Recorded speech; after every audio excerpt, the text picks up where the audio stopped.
এই বিয়ে মাত্র 1.5 বছরের জন্য করব? এটা আবার কিরকম বিয়ে? বিয়ে তো সারা জীবনের জন্য।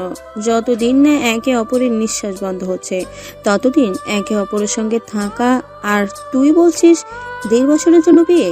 কই, তোর বাবা তোমাকে 1.5 বছরের জন্য বিয়ে করেনি? আমি তো আগেই বলেছি আমার পক্ষে বিয়ে করা সম্ভব নয়। দয়া করে তোমরা আমাকে বিয়ের কথা বলবে না। আমার বয়স হচ্ছে, কদিন আর এই সংসারের দায়িত্ব নেব। তুই আমাদের বড় ছেলে, যথেষ্ট বয়স হয়েছে, রোজগার ভালো করছিস, এবার তুই বিয়ে কর। চৌধুরী বাড়িতে তুমুল তর্ক চলছে। তর্কের কারণ বাড়ির বড় ছেলে নীরব হাসান চৌধুরীকে বিয়ে করতে বলেছে তার বাবা ও মা, কিন্তু সে বিয়ে করতে চাইছে না। সে স্বাধীনভাবে চলাফেরা করতে চায়, নিজের মতো করে থাকতে ভালোবাসে। সে শুনেছে বিয়ে করলে স্ত্রীর কাছে গোলাম হয়ে যেতে হয়, যেটা নীরবের পক্ষে মেনে নেওয়া সম্ভব নয়। তাই সে বিয়ে করতে চায় না, সে জীবনটাকে এনজয় করতে চায়। নীরব রাজি হচ্ছে না দেখে তার বাবা জাকির চৌধুরী ছেলেকে বলল, নীরব, তোর বিয়ে করতে কিসের অসুবিধা? তুই এখন নামকরা বিজনেসম্যান, তোর গাড়ি বাড়ি সবকিছু আছে, তো তুই কেন পারবি না একটা মেয়ের দায়িত্ব নিতে? বাবার কথা শুনে নীরব তার বাবাকে বলে, দেখো বাবা, বিয়ে আমার দ্বারা হবে না। টাকা পয়সা থাকলে হবে না। বিয়ে মানে একটা বোঝা, যেটা আমি নিতে চাইছি না। তোমাদের তো বৌমার দরকার, তুমি বরঞ্চ ভাইয়ের বিয়ে দাও। ছেলের কথা শুনে পাশে দাঁড়িয়ে থাকা তার মা সুলতানা বেগম রেগে যায় আর ছেলেকে উদ্দেশ্য করে বলে, বড় ভাই থাকতে ছোট ভাইয়ের কখনো বিয়ে হয়? তুই কি কাউকে ভালোবাসিস? যদি বাসিস তাহলে আমাদের বল, আমাদের কোনো সমস্যা নেই, আমরা মানিয়ে নেব। তুই বারবার কেন একই কথা বলছো? আমি তো বলেছি আমার কারোর সাথে কোনো সম্পর্ক নেই। আমি বিয়ে করব না মানে করব না। তোমরা আমাকে বিরক্ত করবে না। বিয়ে তো তোকে করতেই হবে, আর 1 মাসের মধ্যে। যদি বিয়ে না করিস, আমি আর তোর বাবা এই বাড়ি ছেড়ে গ্রামের বাড়ি চলে যাব, আর কোনোদিনও ফিরে আসবো না। মায়ের কথায় রেগে যায় নীরব চৌধুরী। নিজের হাতে কাচের গ্লাস ছিল, সেটা ছুঁড়ে ফেলে দেয় আর বলে, নিকুচি করেছে বিয়ের। আমি বিয়ে করব না, আর তোমাদেরকে কখনো এই বাড়ি ছেড়ে যেতে দেব না। তোর কি অধিকার আছে হ্যাঁ আমাদের আটকে রাখার? আমরা সিদ্ধান্ত নিয়েছি মানে আমরা গ্রামের বাড়ি চলে যাব, আর তুই কখনো আমাকে মা বলে ডাকবি না। মায়ের মুখ থেকে এই কথা শুনে নীরব কিছু না বলে সেখান থেকে রাগে গাড়ি নিয়ে বেরিয়ে যায়। আমাদের এই গল্পের নায়ক হলো নীরব হাসান চৌধুরী। তাকে সবাই নীরব বলেই ডাকে। ওরা 2 ভাই ও 1 বোন। নীরব সবার বড়, ওর বয়স এখন 30 বছর, আর তার ভাইয়ের সুমনের 25 বছর, আর ছোট বোন মিতুর 20 বছর বয়স। নীরবের বাবার জাকির চৌধুরীর মেডিসিনের ব্যবসা আছে, আর নীরবও একজন সফল বিজনেসম্যান, তার গাড়ির ব্যবসা আছে। নীরবদের পরিবারের 2 চাচা, ওরা গ্রামের বাড়িতে থাকে, ওখানে তার দাদি থাকে। কাজের সূত্রে নীরবের বাবা ডায়মন্ড হারবারে বাড়ি করেছে, আর এখানে ওরা বসবাস করে। তার ছোট ভাই সুমন চৌধুরী ব্যাঙ্গালোর থেকে এমবি করেছে, আর ছোট বোন মিতু কলেজে পড়ে। কানা নাকি, চোখে দেখতে পান না? এইভাবে গাড়ি চালাচ্ছেন যে, এটা কি আপনার বাপের রাস্তা? এই মেয়ে, উল্টাপাল্টা কথা একদম বলবে না। বেশ করব বলবো। এভাবে জোরে গাড়ি চালাচ্ছেন কেন? বেশ করেছি, চালাচ্ছি, তাতে তোমার কি? আমার কি দেখবেন? কথাটা বলে সাথী একটা ইট নিয়ে নীরবের গাড়ি ছুঁড়ে মারে। গাড়িকে ছুঁড়ে মারে, আর গাড়ির কাঁচ ভেঙে যায়। সাথীর এই ব্যবহারে নীরব খুব রেগে যায়, আর সে গাড়ি থেকে নেমে সাথীর দিকে তেড়ে যায়। সাথী বন্ধু রাবিয়া চিৎকার করে বলে, সাথী, তুই চলে আয়, ওই ভাইয়া রেগে গেছে। রেগে গেছে তো আমি কি করব? আমি কি ওর রাগ ভাঙাবো নাকি? যখন জোরে গাড়ি চালাচ্ছিল তখন মনে ছিল না? রাবেয়া জানে সাথী জেদি মেয়ে, যদি আবার কিছু অশান্তি হয়, তাই রাবেয়ার সাথে হাত ধরে জোর করে সেখান থেকে নিয়ে চলে যায়। নীরব তাদের পিছু নাই, কিন্তু কাউকে দেখতে পেল না। ওরা ততক্ষণে একটা গাড়ির ভিতরে ঢুকে পড়েছে। নীরব ফিরে আসে। রাস্তার পাশে একটা লোক ঝালমুড়ি বিক্রি করছিল। নীরব সে ঝালমুড়িওয়ালাকে জিজ্ঞেস করে আর বলে, আচ্ছা চাচা, কিছুক্ষণ আগে আপনার কাছ থেকে ওই মেয়েটা ঝালমুড়ি কিনছিল, আপনি জানেন এই মেয়েটার নাম কি আর ও কোথায় থাকে? কেন জানবো না? ওই মেয়েটা তো রোজ আমার কাছ থেকে ঝালমুড়ি কেনে। কিন্তু আমি আপনাকে বলবো না। সত্যি আপনি গাড়িটা জোরে চালিয়েছিলেন আর পাশে কাদা ছিল, সেটা মেয়েটির পোশাকে লাগে। আমি সেটা নিজে দেখেছি। আর দেখুন না, আপনার জন্য ওরা আজ আমার কাছ থেকে ঝালমুড়ি নিল না। ঝালমুড়িওয়ালার কথা শুনে নীরব বলল, ঠিক আছে চাচা, আপনার কাছে কত টাকা ঝালমুড়ি আছে বলুন, আমি আপনাকে টাকাটা দিয়ে দিচ্ছি। আর আপনি মেয়েটার নাম ঠিকানা আমাকে বলুন। বাবা, তুমি নিবে না অথচ আমাকে টাকা তার দাম দিবে? আমি তো নিব না। তুমি আমার সব ঝালমুড়ি নিয়ে নাও, তাইলে আমি তোমার কাছ থেকে টাকা নিব।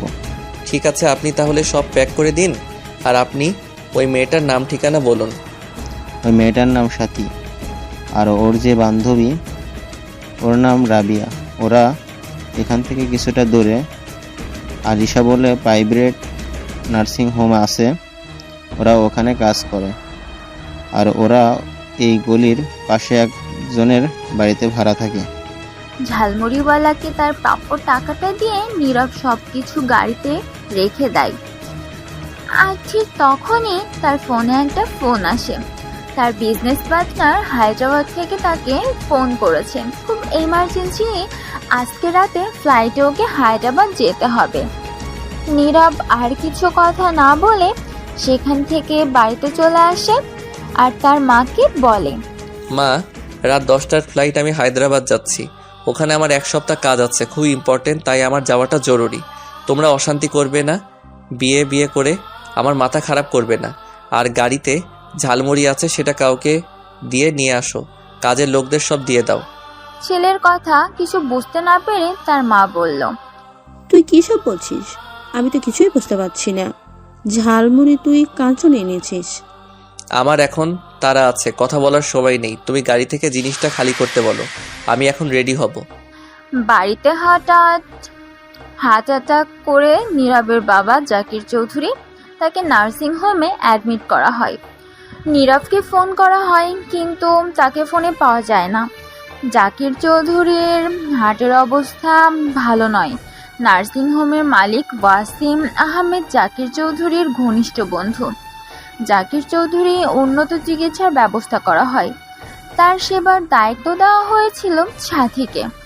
সাথী জাকির চৌধুরী খাবার খাওয়াতে এলে জাকির চৌধুরী সাথীকে বলে, আমার খেতে কিছু ভালো লাগছে না মা। ভালো না লাগলে খেতে হবে আঙ্কেল, তা না হলে মেডিসিন খাওয়া যাবে না। আর মেডিসিন না খেলে আপনি তো সুস্থ হবেন না। সাথীকে জাকির চৌধুরীর খুব ভালো লেগে যায়। তখন ওর মাথায় অন্য কিছু খেলা চলে আসে। সে তার বন্ধুর কাছ থেকে সাথীর সমস্ত তথ্য নেয়। জানতে পারে সাথী বস্তিতে থাকে। খুব ছোটবেলায় তার মা মারা যায়। বাবা পুনরায় বিয়ে করে সৎমা সাথীকে দেখতে পারে না। তাই ছোট থেকে সে নানির কাছে থেকে নানির লোকের বাড়িতে রান্নার কাজ করে। এ পক্ষে আবার ওর 2 বোন আছে। অনেক কষ্ট করে উচ্চ মাধ্যমিক পাশ করে। তারপর প্রাইভেটে নার্সিংয়ের ট্রেনিং নিয়ে এই আলিয়া নার্সিং হোমে আজ 2 বছর চাকরি করছে। আর তার বান্ধবীর সাথে একটা বাড়িতে ভাড়া থাকে। দেখতে দেখতে 1 সপ্তাহ হয়ে যায়। নীরব বাড়িতে এসে তার মায়ের মুখ থেকে বাবার অসুস্থতার খবর পেয়ে নার্সিং হোমে ছুটে যায় আর বাবাকে জড়িয়ে ধরে জিজ্ঞাসা করে, বাবা, তুমি কেমন আছো? এতদিনে মনে পড়লো বাবার কথা? সরি বাবা, ওখানে নেটওয়ার্কের প্রবলেম ছিল, তাই আমি জানতে পারিনি। আমি যখনই শুনেছি সাথে সাথে আমি ছুটে এসেছি। তুমি কিছু মনে করো না বাবা। ছেলের কথায় জাকির চৌধুরী হাসে আর বলে, জানিস নীরব, আমি আর বেশি দিন বাঁচব না। আমার হার্টের অবস্থা ভালো নয়। ডাক্তার মাত্র 6 মাস সময় দিয়েছে। তাই আমার ইচ্ছে বৌমা দেখার। তুই আর মানা করিস না, তুই এবার বিয়েতে রাজি হয়ে যা। বাবার এই অবস্থা নীরব কি বলবে ভেবে পেল না।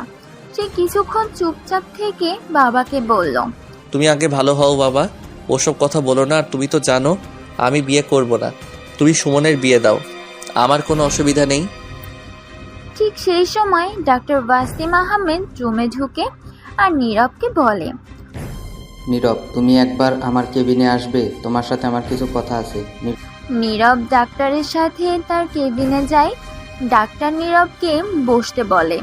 নীরব ডাক্তারের সামনে চেয়ারে বসে, যাকে উদ্দেশ্য করে ডাক্তার বলে, নীরব, তোমার সাথে আমার কিছু কথা আছে। হ্যাঁ আঙ্কেল বলুন।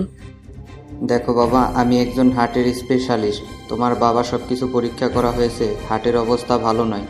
বুকের মেশিন বসালে তোমার বাবাকে 6 মাসের বেশি বাঁচানো যাবে না। তাই তোমার বাবা যেটা চাইছে তুমি সেটাই করো, তা না হলে তোমার বাবা কষ্ট পাবে। আঙ্কেল উনি যেটা চাইছেন আমার পক্ষে সেটা সম্ভব নয়। আমি বিয়ে করতে পারবো না। আমি তো বাবাকে বলেছি সুমনের বিয়ে দিতে। দেখো তুমি বড় ভাই, তাই আগে তোমার বিয়ে করা উচিত। আমার নার্সিংহোমে একটা ভালো মেয়ে আছে। মেয়েটাকে তোমার বাবার খুব পছন্দ হয়েছে। মেয়েটার সেবায় তোমার বাবা আজকে সুস্থ হয়েছে। মেয়েটা খুব মিষ্টি মেয়ে, তাই তুমি আর আপত্তি করো না। আমি মেয়েটাকে ডাকছি, তুমি একবার দেখে নাও। যদি পছন্দ না হয় তখন তুমি আমাকে বলবে। মেয়েটার মা নেই, সৎ মা মেয়েটাকে দেখতে পারে না, তাই নানির কাছে মানুষ হয়েছে। মেয়েটা উচ্চ মাধ্যমিক পর্যন্ত পড়ে প্রাইভেট নার্সিং ট্রেনিং নিয়ে 2 বছরে এখানে চাকরি করছে। মেয়েটা ওর বান্ধবীর সাথে একটা ভাড়া বাড়িতে থাকে। মেয়েটার নাম সাথী। তুমি একবার দেখো, সাথী খুব মিষ্টি মেয়ে। আশা করি তোমার ভালো লাগবে, আর যদি ভালো না লাগে তখন না করে দেবে। ডাক্তার ওয়াসিম আহমেদের কথা শুনে নীরবের মনে পড়ে যায় সাথী নামে সেই দুষ্টু মেয়েটার কথা। তাই সে মনে মনে বলে, তুমি আমার গাড়ির কাজ নষ্ট করেছো, আমি তোমায় ছাড়বো না। ভালো হয়েছে তুমি গরিবের মেয়ে। আমার ইচ্ছা না থাকলে আমি তোমাকে বিয়ে করব আর তোমাকে কষ্ট দেব। আমি আমার গাড়িকে মায়ের মতো ভালোবাসি। তুমি তার উপর আঘাত করেছো, আমি ছাড়বো না। নীরব চুপচাপ বসে আছে দেখে ডাক্তার আহমেদ জিজ্ঞাসা করলো, কি হলো নীরব, কি ভাবছো? আমি কি সাথীকে ডাকবো? তুমি দেখবে, তোমার সাথে যদি কিছু জানার থাকে জানতে পারো। ডাক্তার আহমেদের কথা শুনে নীরব ডাক্তারকে বলে, আমাকে 2 দিন সময় দিন, তারপর আমি আপনাকে জানাচ্ছি। 2 দিনের মধ্যে নীরব একটা পরিকল্পনা করে ফেলে। সে ডাক্তারকে ফোন করে বলে, আঙ্কেল। হ্যাঁ নীরব, বলো। আঙ্কেল এই বিয়েতে আমার অসুবিধে নেই, তবে আমার একটা শর্ত আছে যেটা আমি আপনাকে বলতে চাই। শর্ত? কিসের শর্ত নীরব? আপনি আমাদের বাড়িতে আসেন, আর আমার বাবা মাও থাকবে। আমি সবার সঙ্গে কথাটা বলবো, আর ওই মেয়েটাকে জানিয়ে দেবেন। যদি শর্তে রাজি হয় তাহলে আমার কোনো সমস্যা নেই, আমি বিয়ে করব। তারপরের দিন ডাক্তার ওয়াসিম আহমেদ নীরবদের বাড়িতে আসে। নীরবের বাবা মা ও ডাক্তার আঙ্কেলের সামনে নীরব বলে, বাবা মা, তোমরা চেয়েছিলে আমি বিয়ে করি। আমার মত আছে, আমি এবার বিয়ে করব। তবে আমার একটা শর্ত আছে, বলতে পারো একটা চুক্তি। আমি মেয়েটার সাথে একটা এগ্রিমেন্ট করে নিতে চাই। 1.5 বছরের জন্য আমি মেয়েটাকে বিয়ে করব। মেয়েটা যদি আমার লাইফে কোনো রকম এন্টারপ্রাইজ না করে তাহলে আমার সমস্যা নেই, পরে আমি চেষ্টা করব ওর সাথে সংসার করার। আর যদি দেখি মেয়েটা আমার লাইফ নিয়ে প্রশ্ন করছে, আমাকে আমার মতো থাকতে বাধা দিচ্ছে, তাহলে কিন্তু আমি মেয়েটাকে তালাক দিয়ে দেব। মাত্র 1.5 বছরের জন্য চুক্তি বহাল থাকবে। নীরবের কথায় তার মা সুলতানা বেগম রেগে যায় আর বলে, এটা কিরকম কথা নীরব? এরকম যুক্তি করে বিয়ের কথা আমি জীবনেও শুনিনি। বিয়ের মানে সারা জীবনের বন্ধন, বিয়ে মানে দায়িত্ব, বিয়ে মানে ভালোবাসা। আর তুই কি বলছিস চুক্তি করে বিয়ে? কোন মেয়ে রাজি হবে? হ্যাঁ, তোর লাইফের তোর একার সিদ্ধান্ত কখনো হতে পারে না। লাইফে বাবা মাকে যেমন দরকার আছে, স্ত্রীকেও দরকার আছে। কিছু করার আগে সবার সাথে আলোচনা করতে হয়। তুই তো তোর বাবা মার কথা কখনো শুনিস না। তোকে আর আমি কি বলবো? তবে এভাবে চুক্তি করে বিয়ে করার থেকে তোর বিয়ে না করাই ভালো। তুই যেমন আছিস তেমন থাক। আমি আর তোর বাবা বাড়ি ছেড়ে চলে যাচ্ছি। সুলতানা বেগমের কথা শুনে ডাক্তার ওয়াসিম আহমেদ বলে, ভাবি, আপনি চুপ করুন, আমি নীরবের সাথে কথা বলছি। বাবা নীরব, তুমি যা বলছো তাই হবে। তুমি তো জানো তোমার বাবার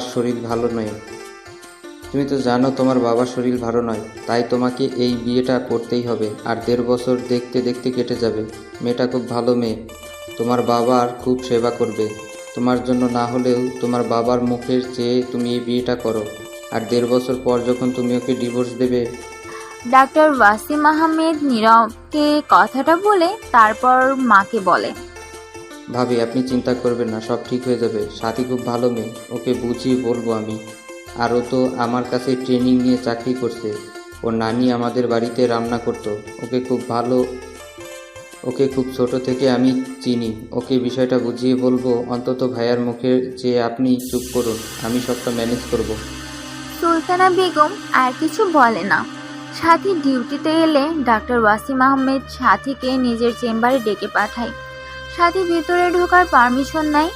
ডাক্তার ওয়াসিম আহমেদ সাথীকে রুমে আসার অনুমতি দেয়। সাথী এলে ডক্টর আহমেদ সাথীকে বসতে বলে, তারপর বলে, সাথী তোমার সাথে আমার কিছু কথা আছে। তুমি একমাত্র পারবে আমার বন্ধুর শেষ ইচ্ছে পূরণ করতে। ডক্টর আহমেদের কথা সাথী কিছু বুঝতে পারে না। সে ডাক্তার আহমেদকে বলে, স্যার আপনি কি বলছেন? আমি তো আপনার কথা কিছু বুঝতে পারছি না। সাথী তুমি তো জানো আমার বন্ধু জাকির চৌধুরী এখানে ভর্তি ছিল। ওর 2টো ছেলে আছে, একজনের নাম নীরব, একজনের নাম সুমন। আর একজন মেয়ে আছে, সে কলেজে পড়ে। বড় ছেলে নীরব গাড়ির ব্যবসা করে, একজন নামকরা বিজনেসম্যান। আমার বন্ধু জাকিরের তোমায় পছন্দ হয়েছে। ওর বড় ছেলের সাথে তোমার বিয়ে দিতে চায়।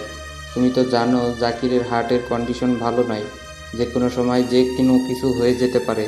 তাই তার শেষ ইচ্ছা তুমি পূরণ করো। তুমি এই বিয়েতে না বলো না। ওর ফ্যামিলি খুব ভালো, নীরব ছেলেটা খারাপ নয়। ডাক্তার আহমেদের কথা শুনে সাথী বলে, স্যার এই মুহূর্তে আমার বিয়ে করার ইচ্ছে নেই। আমি তো আমার সম্পর্কে সবটাই জানেন। আমি জানি বলেই তো তোমায় বলছি, তুমি একজন অসহায়। এরকম ফ্যামিলিতে গেলে তোমার জীবন বদলে যেতে পারে। স্যার আমাকে একটু ভাবার সময় দিন। ঠিক আছে, মাত্র 2 দিন, বেশি দেরি করো না। যদি আবার জাকিরের কিছু হয়ে যায় তার জন্য সারা জীবন দেখবে আফসোস করবে। ও তোমাকে মেয়ের মতো ভালোবাসে। এই কয়েকদিন ছিল তোমার ব্যবহার ওকে মুগ্ধ করেছে, তাই ও অনুরোধ করেছে তোমাকে ওর ছেলের সাথে বিয়ে দিয়ে ওর ঘরে নিয়ে যাবে। সাথী কথাটা ওর বান্ধবী রাবিয়াকে বলল। সব শুনে নিয়ে রাবিয়া বলল, সাথী এই সুযোগ ছাড়িস না। সবার জীবনে এই সুযোগ আসে না। তুই ভাগ্যবতী, তাই হয়তো এসেছে। তোর নানি যদি বেঁচে থাকতো হয়তো তোকে একই কথা বলতো। তাই বলছি তুই আর না বলিস না। তোর জীবনে একটা মানুষের দরকার ছিল, হয়তো এই সেই মানুষ যার হাত ধরে বাকি জীবনটা তুই কাটিয়ে দিতে পারবি। রাবিয়ার কথাতেই সাথী সহমত হয়। সে এসে ওয়াসিম আহমেদকে বলে, স্যার আমার অসুবিধা নেই, এই বিয়েতে আমার মত আছে। সাথীর কথা শুনে ডক্টর ওয়াসিম আহমেদ বলে, ঠিক আছে সাথী, এই বিয়েতে নীরবের কিছু শর্ত আছে। শর্তের কথা শুনে সাথী ভয় পেয়ে যায়। সে ডক্টর আহমেদকে বলে, কিসের শর্ত স্যার? নীরব এই বিয়েটা 1.5 বছরের জন্য করতে চাইছে। বলতে পারো একটা চুক্তি রাখতে চাইছে। ও একটু স্বাধীন চেতা মানুষ, ও স্বাধীনতাকে হস্তক্ষেপ করবে। ওর ওটা পছন্দ নয়। ওর মনে হয় বিয়ে করলে বউয়ের গোলাম হয়ে যেতে হয়, যেটা নীরবের পছন্দ নয়। যদি এই 1.5 বছরে তুমি ওর লাইফে নিয়ে কিছু না বলো তাহলে ও পরবর্তীতে ভাববে। স্যার এরকম চুক্তি করে বিয়ে তো আমার মত নেই। সাথী তুমি এত তাড়াতাড়ি হেরে যাবে? তুমি তো অনেক লড়াকু মেয়ে, জীবনে অনেক সংগ্রাম করে আজকে এই জায়গায় এসেছো। সামান্য একটা ছেলের ভুল ধারণা তুমি বদলে দিতে পারবে না? তুমি তো চেষ্টা করতে পারো। তুমি যদি আমাকে বন্ধুর মতন মনে করো তাহলে আমি তোমাকে একটা কথা বলি। ডক্টর ওয়াসিম আহমেদের কথা শুনে সাথী কিছু বলে না। সাথী নীরবতা দেখে ডক্টর আহমেদ বলে, তুমি তোমার ভালোবাসা দিয়ে নীরবের ভুল ভাবনা থেকে ওকে ফিরিয়ে নিয়ে এসো। আমার মনে হচ্ছে তুমি পারবে। তুমি হেরে যেও না সাথী, তুমি তো হারতে শেখোনি। তুমি যখন তোমার নানির সঙ্গে আসতে তখনই তোমাকে আমার ভালো লেগে যায়। আর এই যে নার্সিংয়ের কাজ, এটা খুব শক্ত কাজ। আমি জানতাম তুমি পারবে, তাই তো তোমাকে নিজ হাতে তৈরি করেছি। রোগীদের সেবা করা, রাতের পর রাত তাদের যত্ন নেওয়া, তাদের খেয়াল রাখা, তুমি তো সবটাই করো। প্রত্যেক পেশেন্ট তার প্রশংসা করে। তারা আমার কাছে বলে আপনাদের নার্সিংহোমের সাথী বলে যে মেয়েটা আছে সে খুব ভালো। তার সেবা করার মানসিকতা খুব ভালো। টাকার চেয়ে ও তার কাছে রোগীকে সুস্থ করে তোলা প্রধান লক্ষ্য। তুমি ধরে নাও না এই নীরব তোমার একটা পেশেন্ট।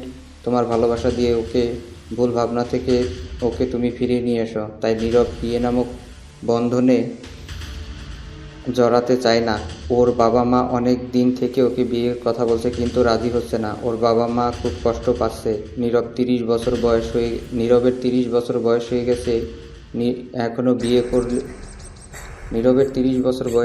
এখনো বিয়ে না করলে কবে করবে? হঠাৎ ওর বাবা অসুস্থ হয়ে পড়ে আর এই নার্সিংহোমে ভর্তি হয়। এখানে তোমার সেবায় অসুস্থ হয়। তোমাকে তার স্ত্রী পছন্দ হয়েছে, তাই ওরা তোমাকে ছেলের বউ করতে চাইছে। আমার বন্ধু ও তার স্ত্রীর মনে হয় তুমি পারবে ছেলেটাকে ভুল ভাবনা থেকে ফিরিয়ে আনতে। তুমি বিয়ে করো, অসুবিধা নেই। আমার মনে হয় নীরব আস্তে আস্তে তোমার কথা শুনবে। এখন প্রথম দিকে ওকে কিছু বলতে যেও না। আমার বিশ্বাস তোমার এই মিষ্টি মুখ আর এই কথাবার্তা তুমি তোমার স্বামীর মন জয় করবে। আমি জানি তুমি সেটা পারবে। আর মৃত্যু পথযাত্রী আমার বন্ধু, তার শেষ ইচ্ছেটা তুমি পূরণ করো। জাকিরের হার্ট কন্ডিশন ভালো নয়, যে কোনো সময় কিছু হয়ে যেতে পারে।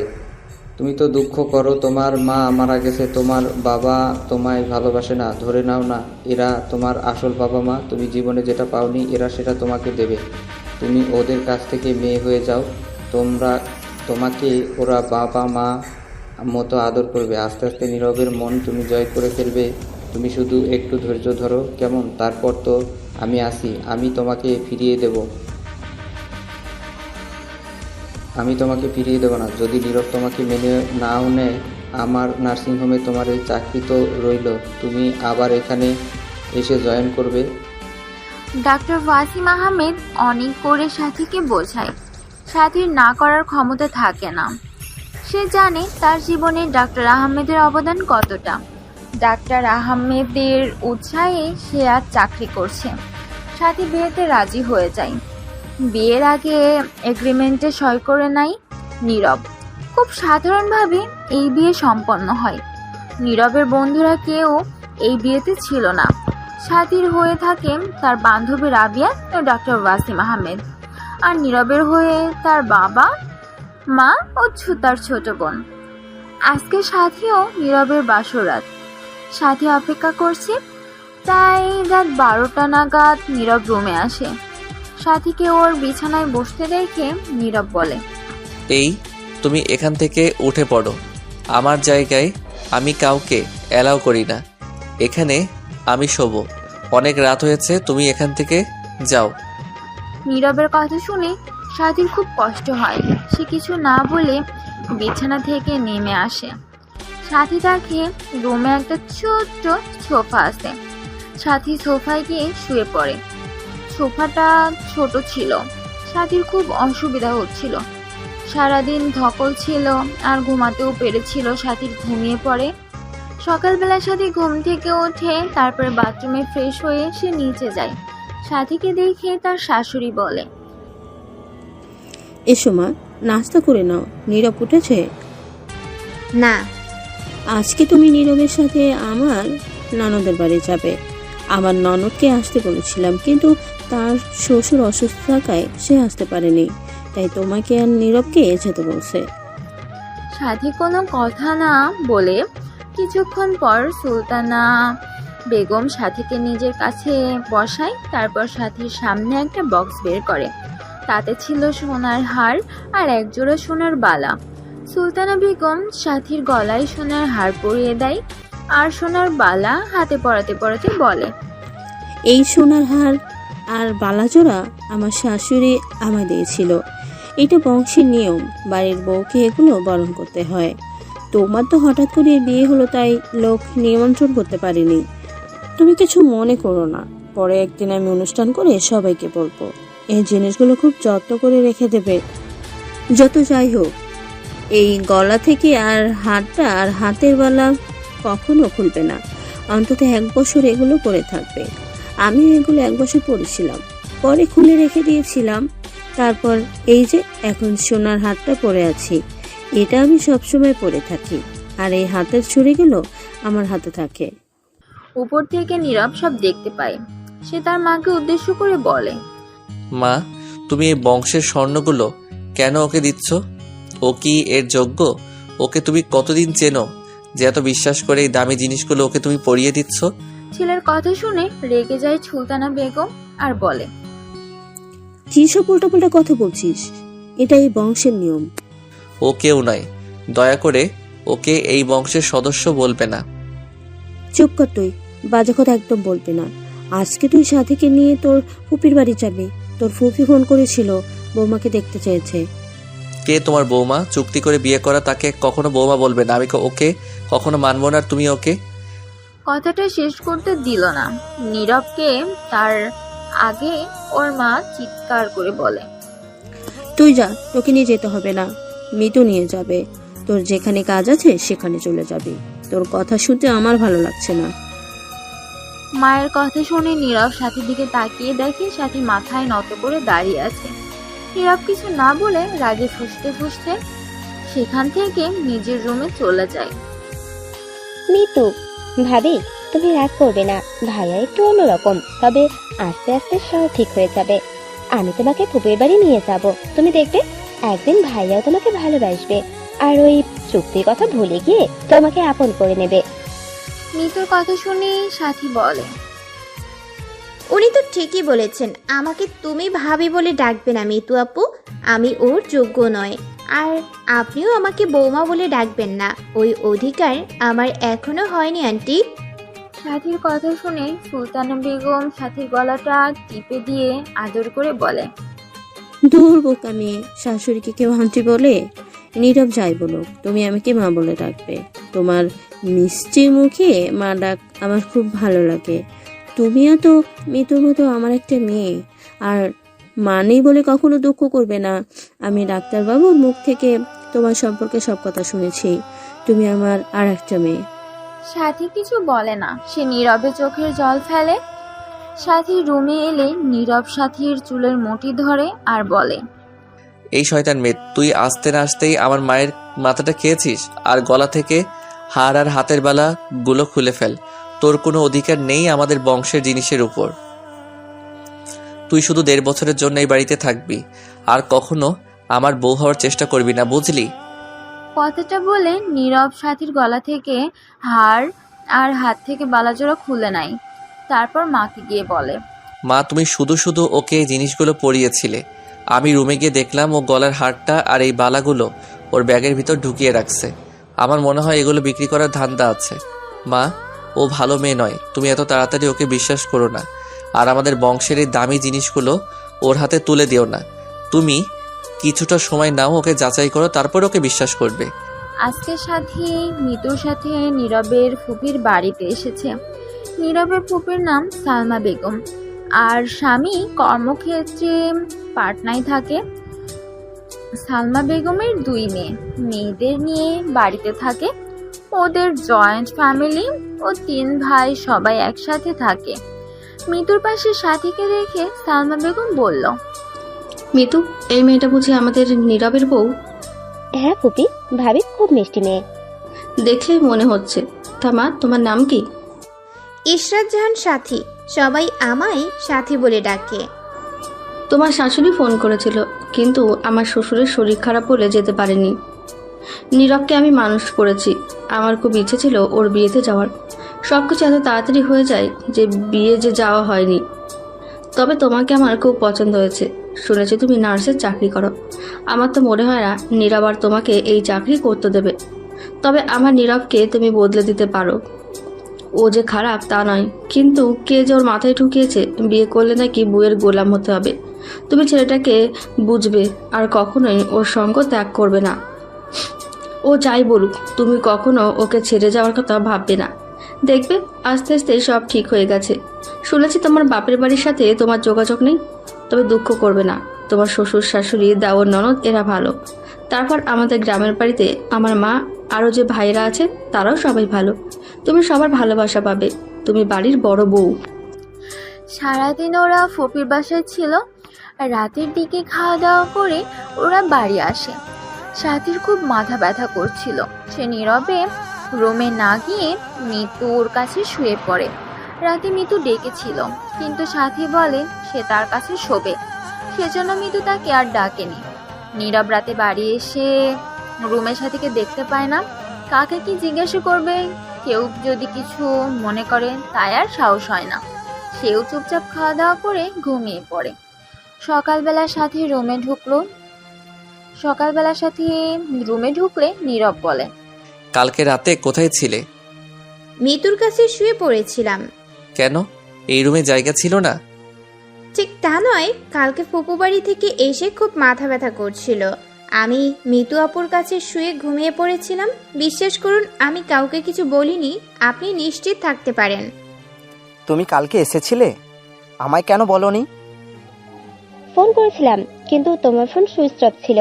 হঠাৎ করে ভাবিকে নিয়ে গিয়েছিলাম, আবার কালকেই ফিরে এসেছিলাম, তাই তোমার সাথে দেখা করার সুযোগ হয়নি। আবার কবে আসবে? বলতে পারছি না। কালকে একটু কাজ ছিল বলে আমি বাড়িতে ছিলাম না। রাতে এসে মায়ের মুখে শুনলাম তুমি এসেছিলে আর তোমার ভাইয়ার বিয়ে হয়ে গেছে। ইচ্ছা ছিল নতুন ভাবিকে দেখার, একদিন দেখা করাবে। সামনের সপ্তাহে আমার এক্সাম আছে, ওটা মিটে যাক, তারপর ভাবিকে নিয়ে একদিন তোমার সাথে দেখা করাবো। ভাবিকে সব বলবো। ভাবি যদি ভাইয়াকে ম্যানেজ করতে পারে তাহলে আর কোনো অসুবিধাই হবে না। তন্ময় হলো নীরবের ফুপি ভাসুরের ছেলে। তন্ময় ব্যাংকে চাকরি করে। নীরব তন্ময়কে পছন্দ করে না। ব্যাংক লোন নিয়ে তন্ময়ের সাথে নীরবের ঝগড়া হয়ে যায়। দুজনের মধ্যে সাপে নেউলের সম্পর্ক। এদিকে মিতু ও তন্ময়, ওরা দুজনকে ভালোবাসে। নীরবের জন্য মিতু বলতে পারে না। যদি কোনোভাবে তার বড় ভাইয়া জেনে যায় তাকে মেরেই ফেলবে। তাই মিতু তন্ময়ের সাথে ভালো করে কথা বলে না। আজকে রাবেয়ার সাথে দেখা করতে এসেছে নীরবদের বাড়িতে। রাবেয়াকে দেখে সাথে জড়িয়ে ধরে আর বলে, আমি ভাবতে পারিনি তুই আসবি আমাদের বাড়িতে। তুই তো অনেক কিছু ভাবতে পারিস না, কিন্তু হয়ে যায় বল। কি খাবি বল? সাথী যখন রাবেয়াকে খাবার কথা জিজ্ঞেস করছে তখন সুলতানা বেগম সাথীকে উদ্দেশ্য করে বলল, বোকা মেয়ে, বাড়িতে কোনো অতিথি এলে তাকে কেউ খাবার কথা জিজ্ঞেস করে? তুমি রান্না করো, তোমার বান্ধবী আছে এখানে, খেয়ে যাবে। আন্টি, খেয়ে গেলে হবে না, আজ আমার একটা কাজ আছে, আমি সেখানে যাব। আবার নাইটে আমার ডিউটি আছে, তাই বেশি দেরি করলে হবে না। আমি অনেক দিন সাথীকে দেখিনি, তাই মনটা কিরকম করছিল, সেজন্য তো এলাম। খুব ভালো করেছো, এসেছো। আর যেখানে কাজ আছে সেটা ক্যান্সেল করে দাও। বান্ধবীর শ্বশুর বাড়িতে এসেছো, না খেয়ে যেতে পারবে না আজকে। দুপুরে লাঞ্চ এখানেই করছো, এখান থেকে সরাসরি ডিউটিতে চলে যাবে। সুলতানা বেগমের অনুরোধে রাবেয়া খেলতে পারে না। দুপুরে ওখানে খাওয়া দাওয়া করে। সাথী ওর নিজের রুমে রাবেয়াকে নিয়ে আসে। রুমে এসে রাবেয়া সাথীকে জিজ্ঞেস করে, ভাইয়া তোর সাথে কেমন ব্যবহার করে? রাবেয়ার কথা শুনে সাথী স্নান হাসে আর বলে, কি বলবো তোকে, তুই তো সবই জানিস। জানিস, নাহিদ ভাইয়া তোর কথা জিজ্ঞাসা করছিল। কেন? তোর হঠাৎ বিয়ে হয়ে গেছে, ভাইয়া তো জানতো না। আমি একাই আসা যাওয়া করি, তাই জিজ্ঞাসা করছিল। তুই কি বললি? আমি বললাম সাথীর বিয়ে হয়ে গেছে, ওর এখানে থাকবে না, ওর জিনিসপত্র আমি গিয়ে ওর বাড়িতে দিয়ে আসবো। কথাটা শুনে নাহিদ ভাইয়ের মনটা খারাপ হয়ে গেল। আমার মনে হচ্ছে ও তোকে পছন্দ করতো। ভাইয়া খুবই ভালো ছেলে। ভাইয়া একদিন বলেছিল ও দিল্লি চলে যাবে, কি কাজ পেয়েছে। হ্যাঁ, সামনের মাসের 3 তারিখে যাবে। আমি বলেছিলাম তুমি সাথীকে পছন্দ করো, আগে বলনি কেন? ভাইয়া উত্তরে বলেছিল সময় পাইনি। আমি ভাইয়াকে সেই চোখে কখনো দেখিনি। তুই বল, তোর সাথে মিরাজের সম্পর্ক ঠিক হয়েছে? না না, আনারিটা আমার ওপর রাগ করেছে। তুই ওর সাথে কথা বলিস না? কি বলবো, ও ফোন তুলছে না। ওরা দুজনে যখন কথা বলছিল নীরব তখন রুমে ঢুকে আর নীরবকে দেখে রাবেয়া জিজ্ঞেস করে, ভালো আছেন ভাইয়া? ওই চলে যাচ্ছে। ভাইয়া, আপনার একটু পারমিশন দরকার ছিল। কোন ব্যাপারে? আমার ভাইয়ার বিয়ে।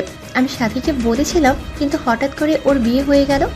এবার তো আপনার অনুমতি ছাড়াও কোথাও যেতে পারবে না, তাই বলছিলাম আপনি যদি অনুমতি দেন তাহলে সাথীকে আমি আমার সাথে নিয়ে যেতাম। আমি আজকে বিকেলে আমাদের গ্রামের বাড়ি চলে যাচ্ছি, কালকে আমার ভাইয়ের বিয়ে। রাবেয়ার কথা শুনে নীরব বলল, শুধু বান্ধবীকে নিয়ে যাবে, আমাকে বলবে না? যতই হোক তোমার বান্ধবী এখন ম্যারিড আর আমি ওর হাজবেন্ড, আমাকে নিমন্ত্রণ করা দরকার। নীরবের কথা শুনে রাবেয়া হাসতে হাসতে বলল, সরি ভাইয়া, আপনি যাবেন আমি ভাবতেও পারছি না। আমি ভেবেছিলাম আমরা গরিব, হয়তো আপনি যাবেন না, তাই সাহস হয়নি আপনাকে বলার। তবে শুনে খুব ভালো লাগছে আপনি যাবেন জেনে। ঠিক আছে, কালকে আমি সাথীকে নিয়ে তোমাদের গ্রামের বাড়ি যাব। আর সাথী তো ঠিকানা জানে, তাহলে অসুবিধা হবে না। ঠিক আছে ভাইয়া, এখন আমি আসছি, কাল কিন্তু অবশ্যই আপনি যাচ্ছেন। আমি কিন্তু অপেক্ষায় থাকবো। সাথী আসছি রে, ভালো থাকবি। আর কালকে ওই মেরুন রঙের শাড়িটা পরে যাবি, ওইটা তোকে খুব সুন্দর মানাবে। আর তুই তো ভাইয়ার বিয়ের জন্য ওই শাড়িটা পরে কিনেছিস। সাথী কোনো কথা বলে না। রাবেয়া বুঝতে পারে সে আসছি বলে সেখান থেকে চলে যায়। রাবেয়া চলে যায় রাতে নীরব সাথীকে বলে, মনে হচ্ছে বান্ধবীকে সব বলে দিয়েছো। বিশ্বাস করুন, আমি কিছু বলিনি। নাহিদকে? হঠাৎ নীরব নাহিদের বিয়েতে সাথীকে জিজ্ঞাসা করবে, সাথী সেটা ভাবতেও পারেনি। তাই সে একটু চমকে যায়। সে কোনো কথা বলছে না দেখে নীরব ঝাঁঝালে সুরে বলল, আমি কিছু জিজ্ঞাসা করছি, উত্তর দিতে পারছো না? এদিকে বান্ধবীর সাথে মিতুর সাথে বেশ তো হেসে কথা বলছো। আমরা যে বাড়িতে ভাড়া থাকতাম সেই ভাড়াটিয়া ছেলে নাহিদ। কতদিন সম্পর্ক ওর সাথে তোমার? নীরবের কথা শুনে সাথী বিরক্ত হয় আর সে বলে, দেখুন, আমাকে না ভালোবাসলে অসুবিধা নেই, কিন্তু আমাকে কখনো সন্দেহ করবেন না। নাহিদ ভাইয়ের সাথে আমার কখনো কোনো সম্পর্ক নেই। শুধু নাহিদ ভাইয়া কেন, আজ পর্যন্ত কোনো ছেলের সাথেই আমি কোনো রিলেশন করিনি। আমি গরিবের মেয়ে, ওসব নিয়ে ভাবার সময় আমার নেই। কিন্তু আমি তো বাইরে থেকে সব শুনতে পেলাম, রাবিয়া তোমাকে বলছে তোর বিয়ে হয়ে গেছে শুনে নাহিদ ভাইয়া কষ্ট পেয়েছে। তার জন্য আমি কি করব? আমি তার সাথে কখনো কথা বলিনি। তার মনে যদি আমার প্রতি কিছু থেকে থাকে, সেখানে আমার দোষ কোথায়? আমি কখনো নাহিদ ভাইকে ওই চোখে দেখিনি। তোমাদের মেয়ে ছেলে যাত্রা স্বার্থপর, তোমাদের যে কতগুলো রূপ তার ঠিক নেই। তবে আমি তদন্ত করছি, যদি কিছু শুনতে পাই আমি কিন্তু তোমায় ছাড়বো না। তোমার উপর এমনিতেই আমার রাগ আছে, তুমি আমার অনেক ক্ষতি করেছো, তোমাকে অনেক শাস্তি দেবো আমি, যা তুমি কল্পনা করতে পারো না। নীরবের কথা সাথী কিছু বুঝতে পারে না। সে একটু অবাক হয়ে নীরবকে জিজ্ঞেস করে, আমি ঠিক বুঝলাম না আপনার কথা। আমি আপনার ক্ষতি করেছি? আমি তো আগে কখনো আপনাকে দেখিনি। আর কিছুদিন অপেক্ষা করো, সব তুমি জানতে পারবে। আর একদম আমার মুখের উপর কথা বলবে না, আমি তর্ক করা পছন্দ করি না। যদি কিছু সত্যি হয়, তোমার যে কি শাস্তি হবে তুমি নিজেই জানো না। রাত হয়েছে, ঘুমিয়ে পড়ো। মিতু রুমে একদম যাবে না, এখানেই শোবে। আজকে সোফাটা রুম থেকে বের করে দিয়েছি, তুমি মেঝেতে শুয়ে থাকবে। কথাটা বলে নীরব খাটে গিয়ে শুয়ে পড়ে। সাথী একটা শাড়ি বিছিয়ে মেঝেতে শুয়ে পড়ে। রাতের বেলা তার খুব ঠান্ডা লাগে। সে কি করবে, নিজের কাপড়টা গায়ে দিয়ে কোনোভাবে শুয়ে থাকে, কিন্তু তার ঘুম আসে না। সে এপাশ ওপাশ করতে থাকে। ভোরের দিকে ঘুমিয়ে পড়ে আর সকালবেলা উঠে দেখে তার গায়ে কম্বল চাপা দেওয়া।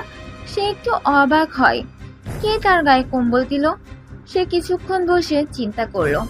তারপর বাথরুমে গিয়ে ফ্রেশ হয়ে নিচে যায়, সবার জন্য চা করে। তার শ্বশুরের রুমে দিতে গেলে শ্বশুর জাকির চৌধুরী সাথীকে বলে, বৌমা, নীরব উঠলে ওকে একটু আমার রুমে পাঠিয়ে দিও। আর শোনো, তোমার লাগেজ গুছিয়ে নাও। সাথী শ্বশুরের কথা বুঝতে না পেরে জিজ্ঞেস করে, বাবা, আপনার কথা ঠিক বুঝলাম না। কেন লাগেজ গোছাতে বলছেন? তোমরা দুজনে গোয়া যাবে, ওইখানে আমার এক বন্ধু আছে, সব ব্যবস্থা করে রাখবে। নীরব অনেকবার গিয়েছিল, এবার তোমাকে নিয়ে যাবে। শ্বশুর জাকির চৌধুরী কথা শুনে সাথী বলল, কিন্তু বাবা। সাথীকে কথা শেষ করতে দিল না জাকির চৌধুরী, তার আগেই বলে ওঠে, কোনো কিন্তু নয় মা, তুমি নীরবকে পাঠিয়ে দাও, আমি ওর সাথে কথা বলবো। আর তুমি নীরবের থেকে কখনো দূরে থাকবে না। ও যতই তোমাকে বকবে তুমি সহ্য করবে আর ওর কাছাকাছি থাকবে।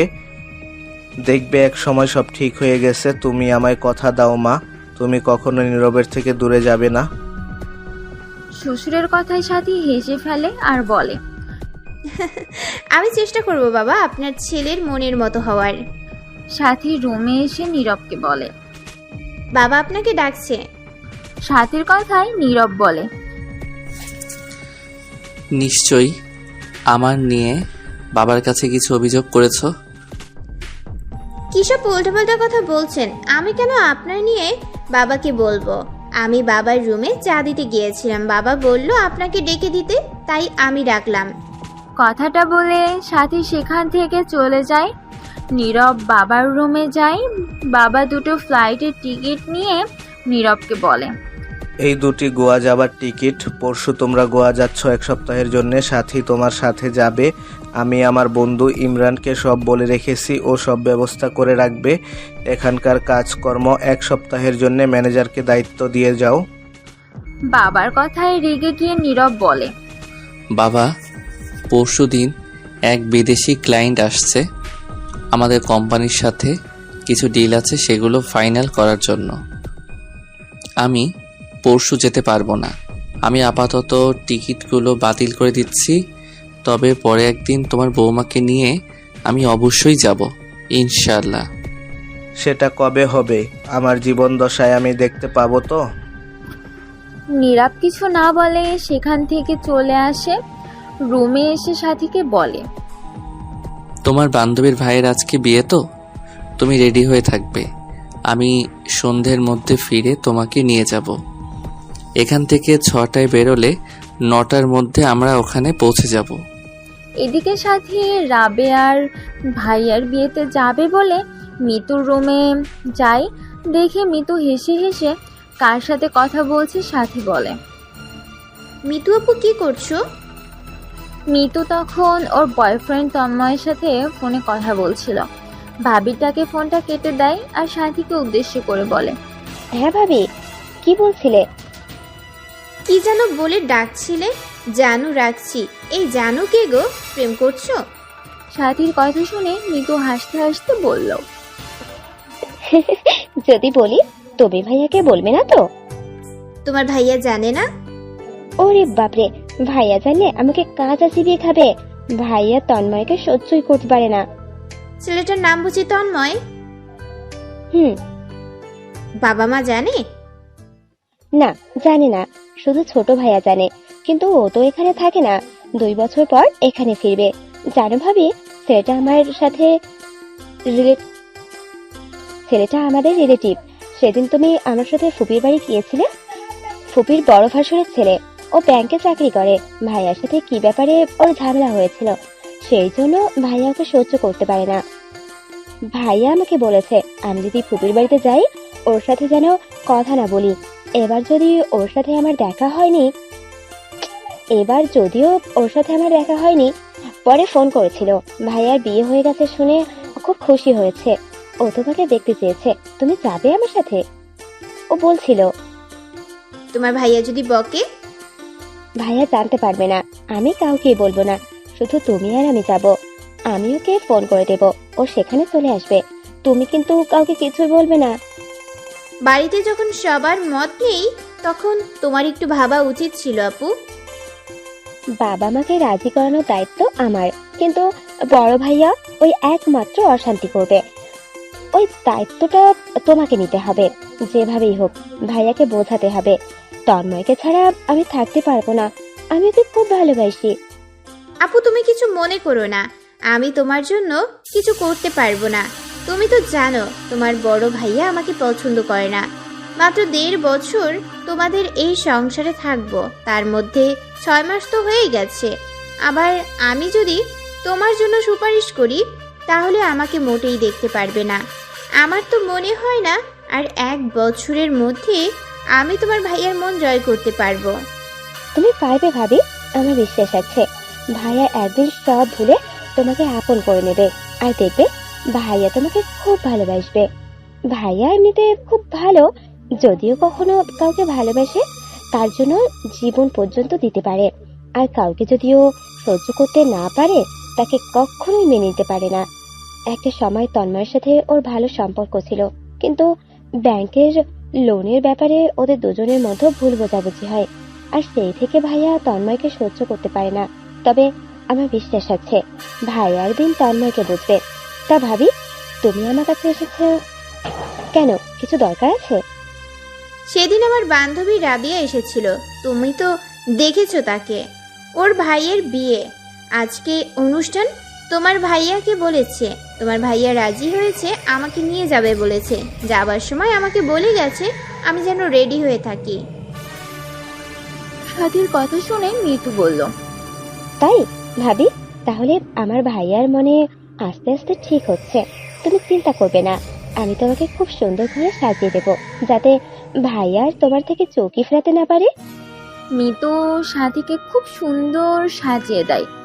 এদিকে নীরব সেদিন অফিসের খুব কাজের চাপ থাকে, সে ভুলে যায় সাথীকে নিয়ে যাওয়ার কথা। এদিকে সাথী অপেক্ষা করতে করতে ঘুমিয়ে পড়ে। রাত 11টার উপরে বসে আছে খাটের উপরে, হাতটা দিয়ে, আর তার আঁচলটা বুকের উপর থেকে সরে গেছে, আর সেটা মেঝেতে লুটোছে। এক মিনিটের জন্য সাথীর রূপ দেখে নীরব স্তব্ধ হয়ে যায়। তার ভেতরে পুরুষটা জেগে ওঠে, তবু নিজেকে কন্ট্রোল করে নেয়, আর সাথীকে গালে সপাটে একটা চড় বসিয়ে দেয়। আকস্মিক গালের উপর আঘাত লাগায় সাথীর ঘুম ভেঙে যায়। সে নীরবের দিকে তাকিয়ে থাকে। নীরব দাঁত কটমট করে ঝাঁঝালো স্বরে বলে, তুই কি বাজারের মেয়ে? এইভাবে পুরুষকে শরীর দেখাচ্ছিস? তুই যদি আমাকে আকর্ষণ করার চেষ্টা করিস, আমি কিন্তু তোর ফাঁদে পা দেব না। তোকে আমি কষ্ট দেব, আর তোকে তিল তিল করে মারব। এই 1.5 বছরে তোকে এত কষ্ট দেব তুই যা কল্পনা করতে পারবি না। আমাকে বিয়ে করার শাস্তি তখন তুই বুঝবি। নীরবের কথা শুনে সাথীর চোখে জল এসে যায়। সে কাঁদতে কাঁদতে বলে, আপনি এভাবে কথা বলছেন কেন? আমি কি করেছি? আগে শাড়ির আঁচল ঠিক কর, তারপর বলছি। নীরবের কথায় সাথী নিজের দিকে তাকিয়ে দেখে তার আঁচলটা নিচে পড়ে আছে, আর ব্লাউজটা সব দেখা যাচ্ছে। সাথী তাড়াতাড়ি নিজেকে গুছিয়ে নেয় আর বলে, সরি, ভুল হয়ে গেছে, আমি ঘুমিয়ে পড়েছিলাম, তাই হয়তো এরকম হয়েছে। আমাকে ক্ষমা করে দিন, আর কখনো ভুল হবে না। তুই এত সেজেছিস, কোন নাগরের সাথে দেখা করতে গিয়েছিলিস? ও তোর নাহিদ ভাই নাকি কে আছে? কি সব উল্টাপাল্টা কথা বলছেন? আপনি তো আমাকে রেডি থাকতে বলছেন। আমার বান্ধবী রাবিয়ার ভাইয়ের বিয়ের দাওয়াত দিছিল, আপনাকে তো দাওয়াত করেছে। আপনি তো আমাকে রেডি হয়ে থাকতে বলেছিলেন। আজ নীরব অফিসে একটু কাজের চাপ ছিল, তাই সে ভুলে গিয়েছিল। সাথীকে সন্দেহ করছিল, কিন্তু সাথীর কথায় তার সব মনে পড়ে যায়। সে কিছু না বলে ড্রেস চেঞ্জ করে নিজের জায়গায় ঘুমিয়ে পড়ে। সাথী কাঁদতে কাঁদতে বাথরুমে ঢোকে। তারপরের দিন সকালবেলা মিতু সাথীকে বলে, ভাবি, তোমরা কালকে কত রাতে ফিরেছো? সাথী কোনো কথা না বলে খাবার পরিবেশন করতে থাকে। কিছুক্ষণ পর নীরব খাবার টেবিলে আসে। নীরবের মা সুলতানা বেগম সাথীকে বলে, বৌমা, তোমার গালে কিসের দাগ? মায়ের কথায় নীরব সাথীর দিকে তাকায়, দেখে তার গালে 5টা আঙুলের দাগ বসে গেছে। সাথী বলে, কই মা, গালে আবার কি হবে? কিছু হয়নি তো। আপনারা খাওয়া শুরু করুন, আমি একটু আসছি। ফোনটা উপরে পড়ে আছে, রাবিয়া ফোন করার কথা। সাথী চলে গেলে সুলতানা বেগম নীরবকে বলে, তুই যেটা করছিস সেটা ঠিক কাজ করছিস না। এভাবে বৌমার গায়ে হাত তোলা তোর উচিত হয়নি। শোন, বৌমা আমাকে কিছু বলেনি, মুখটা দেখলেই আমি বুঝতে পারি। কালকে তুই বলেছিস বৌমাকে নিয়ে ওর বান্ধবীর বাড়িতে যাবে। ও খুব খুশি ছিল, সারা বিকাল আমার সাথে কত মজা করেছে। মিতু ওকে সাজিয়ে দিয়েছিল, ও অপেক্ষা করে ঘুমিয়ে পড়েছিল। আমি রাতে পানি খাইতে উঠেছিলাম, তোদের রুম থেকে তোর গলা পাচ্ছিলাম, তাই আমি সব শুনতে ফেলি। এতে বৌমার কোনো দোষ নেই। তুই আর ওর গায়ে হাত তুলবি না। আমি তোকে মানুষ করতে পারিনি, একটা জানোয়ার গর্ভে ধরেছি। আমার খুব আফসোস হয় ওই নিষ্পাপ মেয়েটার জন্য। আমি ভুল করেছি। তুই ওকে ডিভোর্স দিয়ে দে, আর অপেক্ষা করতে হবে না, আর তার আগেই দিয়ে দে। তা না হলে ওই মেয়েটাকে তুই মেরে ফেলবি। দেখতে দেখতে 1 বছর ওদের বিয়ে হয়ে যায়। নীরবের অত্যাচার তবু কমে না। ওর সাথীকে নানান বাহানায় অত্যাচার করে। নীরবের বাবা জাকির চৌধুরী নীরবকে বলে, নীরব, কালকে আমি আর তোর মা গ্রামের বাড়ি যাব, ওইখানে 1 সপ্তাহ থাকবো। তুই এদিকে খেয়াল রাখবি। তোর বোন মিতু যাবে না, মিতু সাথী, ওদেরকে একটু দেখবি। কালকে সুমন ফোন করেছিল, ওর সামনের মাসে আসতে পারে। MBA কমপ্লিট হয়ে যাচ্ছে, ব্যাঙ্গালোরে একটা জব পেয়ে গেছে, তার আগে এখানে ঘুরে যেতে চাই। বাবার কথায় নীরব বলল, হঠাৎ আবার তোমাদের গ্রামের বাড়ি যাওয়ার শখ হলো কেন? ছেলের কথায় সুলতানা বেগম বলল, তো দাদি শরীর খারাপ কদিন ধরে ফোন করেছে, যাবার কথা বলছে।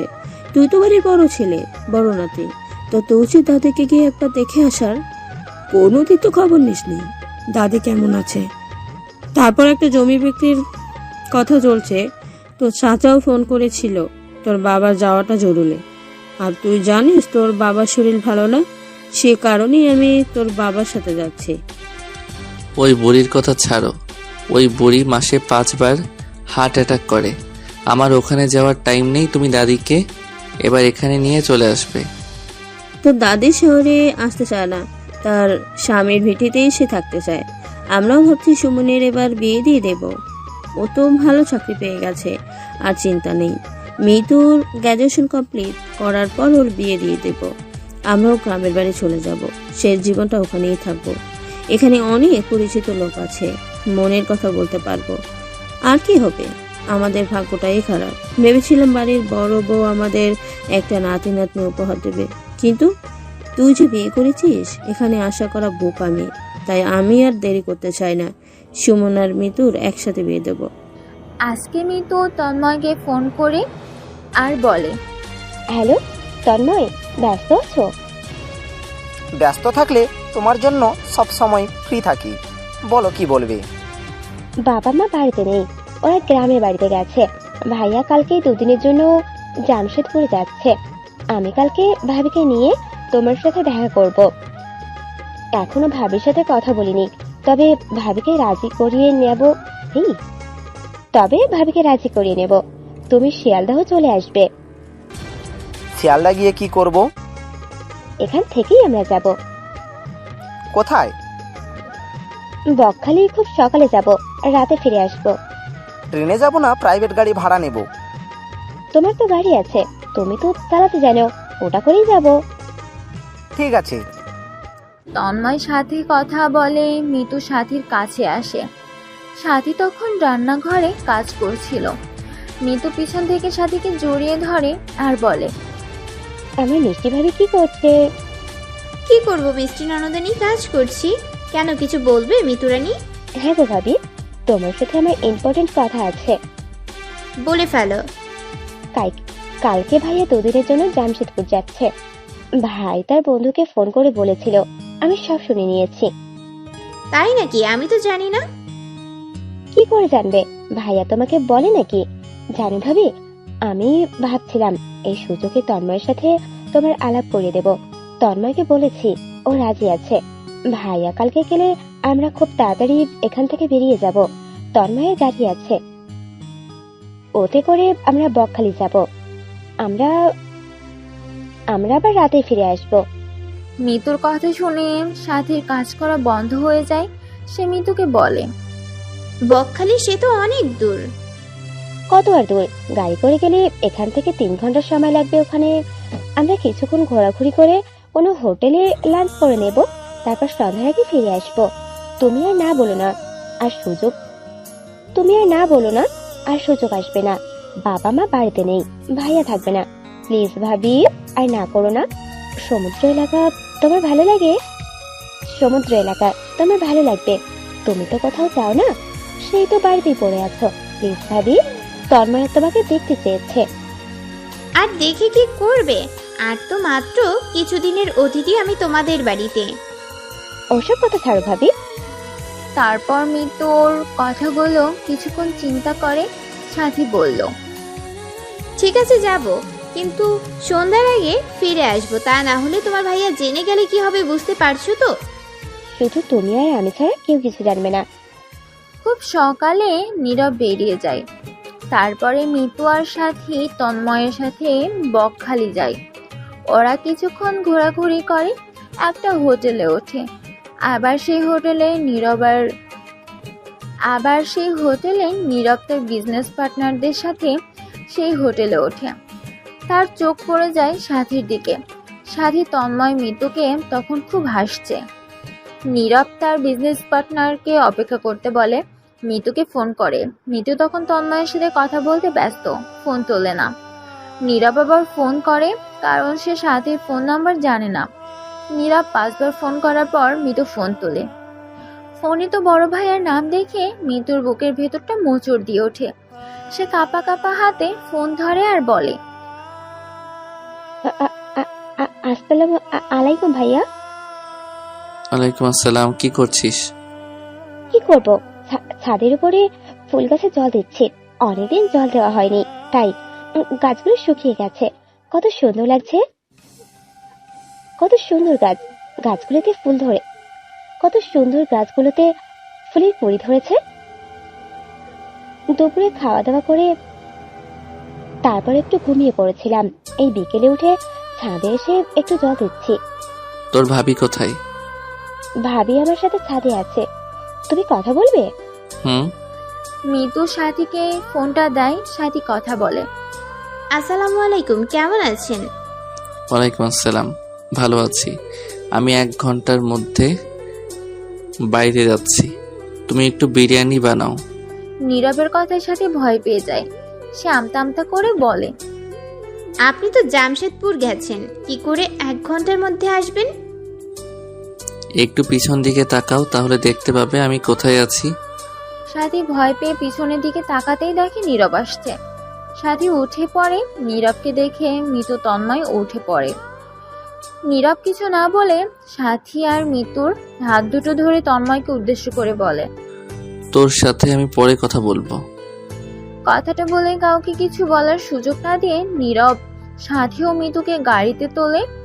বাড়িতে এসে মিতুকে নিজের রুমে দিয়ে আসে আর বলে, তোর সাথে আমি কালকে কথা বলবো। নীরবের কথা শুনে মিতু বলে, ভাইয়া, ভাবির কোনো দোষ নেই, ভাবিকে কিছু বলবে না। আমি জোর করে ভাবিকে নিয়ে গেছি তন্ময়ের সাথে দেখা করবে বলে। নীরব মিতুর কোনো কথা শুনে না। সে সাথীর চুলের মুঠি ছাদে নিয়ে যায় আর সাজরে ধাক্কা মেরে তাকে ফেলে দেয়। ছাদে ফুলের টব ছিল, সেখানে সাথীর মাথাটা লেগে যায়। সে মাগো বলে চিৎকার করে ওঠে। নীরব বলে, সারা রাত এই ছাদে তুই থাকবি? কথাটা বলে নীরব নিচে চলে আসে। সাথী কান্না করতে থাকে, কিন্তু তার কান্না কেউ শুনতে পায় না। সকালবেলা নীরবের ঘুম ভাঙলে সে দেখে আকাশে কালো মেঘ প্রবল বর্ষণ হচ্ছে। নীরবের মনে পড়ে যায় সাথীকে সে ছাদে আটকে রেখে এসেছে। সে তখন ছাদে ছুটে যায়, দরজা খুলতে দেখে সাথী কাঁপছে আর বিড়বিড় করে বলছে, আমি এই বাড়ি থেকে চলে যাব আর আপনার জীবনে আসবো না। আমি কিছু করিনি, আপনি বিশ্বাস করুন। নীরব আর কোনো উপায় না পেয়ে সাথীকে কোলে তুলে নেয়। তারপর নিজের রুমে নিয়ে আসে। মিতুকে তার রুমে ডাকতে যায় সাথীর পোশাক চেঞ্জ করার জন্য, কিন্তু মিতুকে রুমে দেখতে পায় না। না বাড়ির কোনো কাজের মহিলা সদস্য আছে। নীরবের খুব রাগ ধরে। সে তার কোনো উপায় না পেয়ে সাথীর শরীর থেকে একটার পর একটা পোশাক খুলতে থাকে। সাথীকে অন্য পোশাক পরিয়ে নিজের বিছানায় শুইয়ে দেয়, কম্বল চাপা দিয়ে দেয়। তাতেও সাথীর কাঁপুনি থামে না। নীরব নিজের রুম থেকে লেপ কম্বল চাপা দেয়, তাতেও সাথীর কাঁপুনি থামে না। নীরব ভয় পেয়ে যায়। সে তার বন্ধু রাজকে ফোন করে, রাজ নীরবের বাল্য বন্ধু, আবার ডক্টর ওয়াসিম আহমেদের একমাত্র সন্তান। রাজ একজন জেনারেল ফিজিওশিয়ান। হঠাৎ নীরবের ফোন পেয়ে রাজ বলে, রাজ, হ্যালো নীরব, কি হয়েছে রে? এ সকালে ফোন করেছিস? কি আর বলবো, বাড়িতে খুব বিপদ। এরপর নীরব তার বন্ধু রাজকে সমস্ত ঘটনা খুলে বলে। সেসব শুনে বলে, ছি নীরব, সাথের সাথে এমন ব্যবহার করা তোর ঠিক হয়নি। আমি মাথা ঠিক রাখতে পারিনি। তুই তো জানিস আমি তন্ময়কে সহ্য করতে পারি না। আবার যখন দেখি তন্ময়ের সাথে সাথী হেসে হেসে কথা বলছে, তখন আমার মেজাজ গরম হয়ে যায়। আমি আগে পরে না ভেবে ওদের দুজনকে ওখান থেকে নিয়ে আসি। আমি মিতুকে রুমে দেখতে পাচ্ছি না, ও কোথায় গেছে আমি জানি না। আমি সারা বাড়ি খুঁজেছি, আর সাথী তো এই অবস্থা। আমি কি করব তুই বল? আমার জামশেদপুর যাওয়ার কথা ছিল, কিন্তু আমার বিজনেস পার্টনার ও বকখালিতে একটা হোটেল করার কথা ভাবছে, সেজন্য আমাকে ওখানেই ডেকেছিল। আমি ওখানে গিয়ে ওর সাথে যখন মিটিং চলছে, ঠিক তখনই ওদের দুজনকে তন্ময়ের সাথে দেখি। আর খুব রাগ ধরে। মাথা ঠিক ছিল না রে। তুই একবার আয় আমাদের বাড়িতে, সাথীকে দেখতে হবে, ও প্রচুর কাঁপছে। আমি অনেক কম্বল লেপ চাপা দিয়েছি, তবু কাঁপুনি থামছে না। নীরবের সব কথা শুনে রাজ বলল, দেখ নীরব, বাইরে বৃষ্টি পড়ছে, আমি কি করব কিছু বুঝতে পারছি না। তবে সাথীকে আমি খুব ভালোবাসি। ও আমার ছোট বোনের মতো। ওকে আমি অনেক দিন থেকেই চিনি। আমি বন্ধুর জন্য না হয় যদি আমি চাই, আমার ছোট বোনের জন্য যাব। আমি এক্ষুনি আসছি। কিছুক্ষণের মধ্যে রাজ নীরবদের বাড়িতে চলে আসে। সাথীকে দেখে রাজের খুব কষ্ট হয়। সে একটা ইঞ্জেকশন দেয় আর নীরবকে বলে, দেখ নীরব, আমি সাথীকে ইনজেকশন দিয়েছি। কিছুক্ষণের মধ্যে আশা করি সাথী ঠিক হয়ে যাবে। আমি এখানে ওয়েট করছি। কিন্তু প্রায় আধা ঘন্টা হয়ে যায়, সাথীর কাঁপুনি থামে না। নীরব এবার ভয় পেয়ে যায়। সে রাজকে বলে, তুই তো বললি আধা ঘন্টার মধ্যে কাঁপুনি কমে যাবে, কিন্তু 1 ঘন্টা হয়ে গেল, সাথীর কাঁপুনি কমছে না। আমার খুব ভয় করছে রাজ, কি হবে মেয়েটার কিছু বুঝতে পারছি না। সারা শরীর তো ঠান্ডা বরফ হয়ে গেছে। নীরব খুব চিন্তায় পড়ে যায়। তখন রাজ নীরবকে বলে, আমি একটা কথা বলবো নীরব, দেখ, আমার ডাক্তারি লাইফে আমি এরকম দেখিনি। ইনজেকশন দেওয়ার পর পর ওর শরীর গরম হচ্ছে না। বাইরে প্রচুর বৃষ্টি পড়ছে, ওয়েদার খুব ঠান্ডা, ওর শরীর এই মুহূর্তে গরম কিছু দরকার। তুই তো সাথীকে বিয়ে করেছিস, যদিও 1.5 বছরের জন্য চুক্তিতে, তার মেয়াদ এখনো শেষ হয়নি। তাই এই মুহূর্তে তোরা স্বামী স্ত্রী অবস্থায় সাথীকে একমাত্র তুই বাঁচাতে পারিস। তুই ওর সাথে ফিজিক্যাল রিলেশন কর, আর কোনো অপশন নেই। ওর শরীরে হিট দরকার। তুই কিছু মনে করিস না, মেয়েটা খুব মিষ্টি। তুই কেন সাথীকে ভালোবাসতে পারছিস না আমি জানি না। সামান্য গাড়ির কাজ ভেঙেছিল, খুন তো করিনি। তুই সেই বিষয়টা নিয়ে বসে আছিস। তুই তোর ইগোর কথা ভুলে যা, আর এই মুহূর্তে তোর একমাত্র কাজ হলো সাথীকে নিজের করে নেওয়া। আমার আর কিছু বলার নেই, আমি এখন আসছি। আর যা বললাম তুই সেটাই কর, ওর শরীর গরম কর। রাজ চলে গেলে নীরব সাথীর দিকে তাকিয়ে থাকে। সাথীর মিষ্টি মুখটার দিকে তাকে নীরব বলে, সরি সাথী, তুমি ভালো মেয়ে, কিন্তু আমি কেন ভালোবাসতে পারছি না। না, আর তোমাকে কষ্ট দেব না। তোমাকে আজকে আমি নিজের করে নেব, যা হবে হোক, তোমাকে বাঁচাতে হবে। কথাটা বলে নীরব সাথীর বুকের উপর শুয়ে পড়ে। সাথীর গলায় ঘাড়ে কিস করতে থাকে। সাথীর ঠোঁটের উপর নিজের ঠোঁট দিয়ে কিস করতে থাকে। আস্তে আস্তে নীরব সাথীকে নিজের করে নেয়। 1 ঘন্টা পর নীরব সাথীর সাথে সঙ্গমে লিপ্ত হয়। নীরব ওর বুকের উপর থেকে উঠে যেতে চাইলে সাথী নীরবকে নিজের বুকের উপর ধরে ফিসফিস করে বলে, আমাকে অনেক আদর করো, খুব কষ্ট হচ্ছে। সাথীর কথা শুনে নীরব তার আদরের পরিমাণ বাড়িয়ে দেয়। তারপর নীরব ঘুমিয়ে পড়ে। নীরবের ঘুম ভাঙে ফোনের রিংটং দেখে। মায়ের ফোন। নীরব মায়ের ফোন রিসিভ করে আর বলে, হ্যালো, আসসালামু আলাইকুম। মা, কেমন আছো? নীরবের কথা ওর মাকে রেগে যায় আর নীরবের মা সুলতানা বেগম বলে, তুই বৌমার সাথে কি করেছিস? বৌমা কেমন আছে? মায়ের কথায় নীরব সাথীর দিকে তাকিয়ে দেখে এলোমেলো অবস্থায় সাথী ঘুমাচ্ছে। সাথীর মায়াবী মুখটা দেখে নীরবের খুব ভালো লেগে সাথীর মায়াবী মুখটা দেখে নীরবের খুব ভালো লাগে। সে মাকে বলে, তোমার বৌমা ভালো আছে, সাথী ঘুমোচ্ছে কেন, কি হয়েছে? মিতু কালকে রাতে এখানে এসেছে আর ও কান্নাকাটি করেছে। তুই ওকে খুব বকেছিস আর সাথীকে তুই জোর করে ছাদে নিয়ে গিয়ে দরজা বন্ধ করে চলে এসেছিস।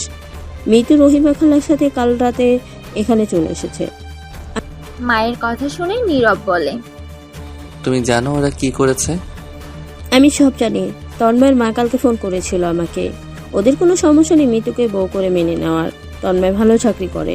তোর বাবার আমার সব মত আছে, তুই আপত্তি করবি না। তোর সাথে তন্ময়ের কি হয়েছে সেটা তোদের ব্যাপার। এখানে মিতুর লাইফ শেষ করার কোনো অধিকার নেই। ওরা দুজন দুজনকে ভালোবাসে, ওদেরকে ভালো থাকতে দে। তুই তোরটা নিয়ে ভাব। সাথে যদি কিছু ক্ষতি করিস আমি কিন্তু তোকে ছাড়বো না। আমার ছেলে হলেও তোকে আমি কঠিন শাস্তি দেব। এখন আকাশে বৃষ্টি পড়ছে, আমরা যেতে পারছি না। বৃষ্টি কমলেই আমরা এখান থেকে রওনা হব। আমরা যেন গিয়ে সাথীকে সুস্থ অবস্থায় পাই। মা ফোন কেটে দিলে নীরব সাথীর মুখের দিকে এক পলক তাকায়, তারপর মনে মনে বলে, তোমার বৌমার ভালোই খিদে আছে, শুধু আমি ওকে দূরে সরিয়ে রেখেছি। না, সাথী আর আমি ভুল করব না। এবার তোমাকে অনেক ভালোবাসবো। যেটা আজকে তোমার অজান্তে করলাম, এবার থেকে তোমার সম্মতিতে হবে। দুপুরবেলা সাথীর ঘুম ভাঙে। সাথী দেখে সে রুমে নীরবের বিছানায় শুয়ে আছে। সে তাড়াতাড়ি করে বিছানা থেকে নেমে পড়ে, তারপর বাথরুমে গিয়ে ফ্রেশ হয়। নীরব রুমে এসে সাথীকে দেখতে পায় না। সে সাথীকে ডাকে আর বলে, সাথী তুমি কি বাথরুমে আছো? নীরবের কথা শুনে সাথী কাঁপাকাঁপি কণ্ঠে বলে, হ্যাঁ। ঠিক আছে, তুমি ফ্রেশ হয়ে এসো, আমি খাবার আনছি। তোমাকে নিচে নামতে হবে না, আমি উপরে খাবার নিয়ে আসছি।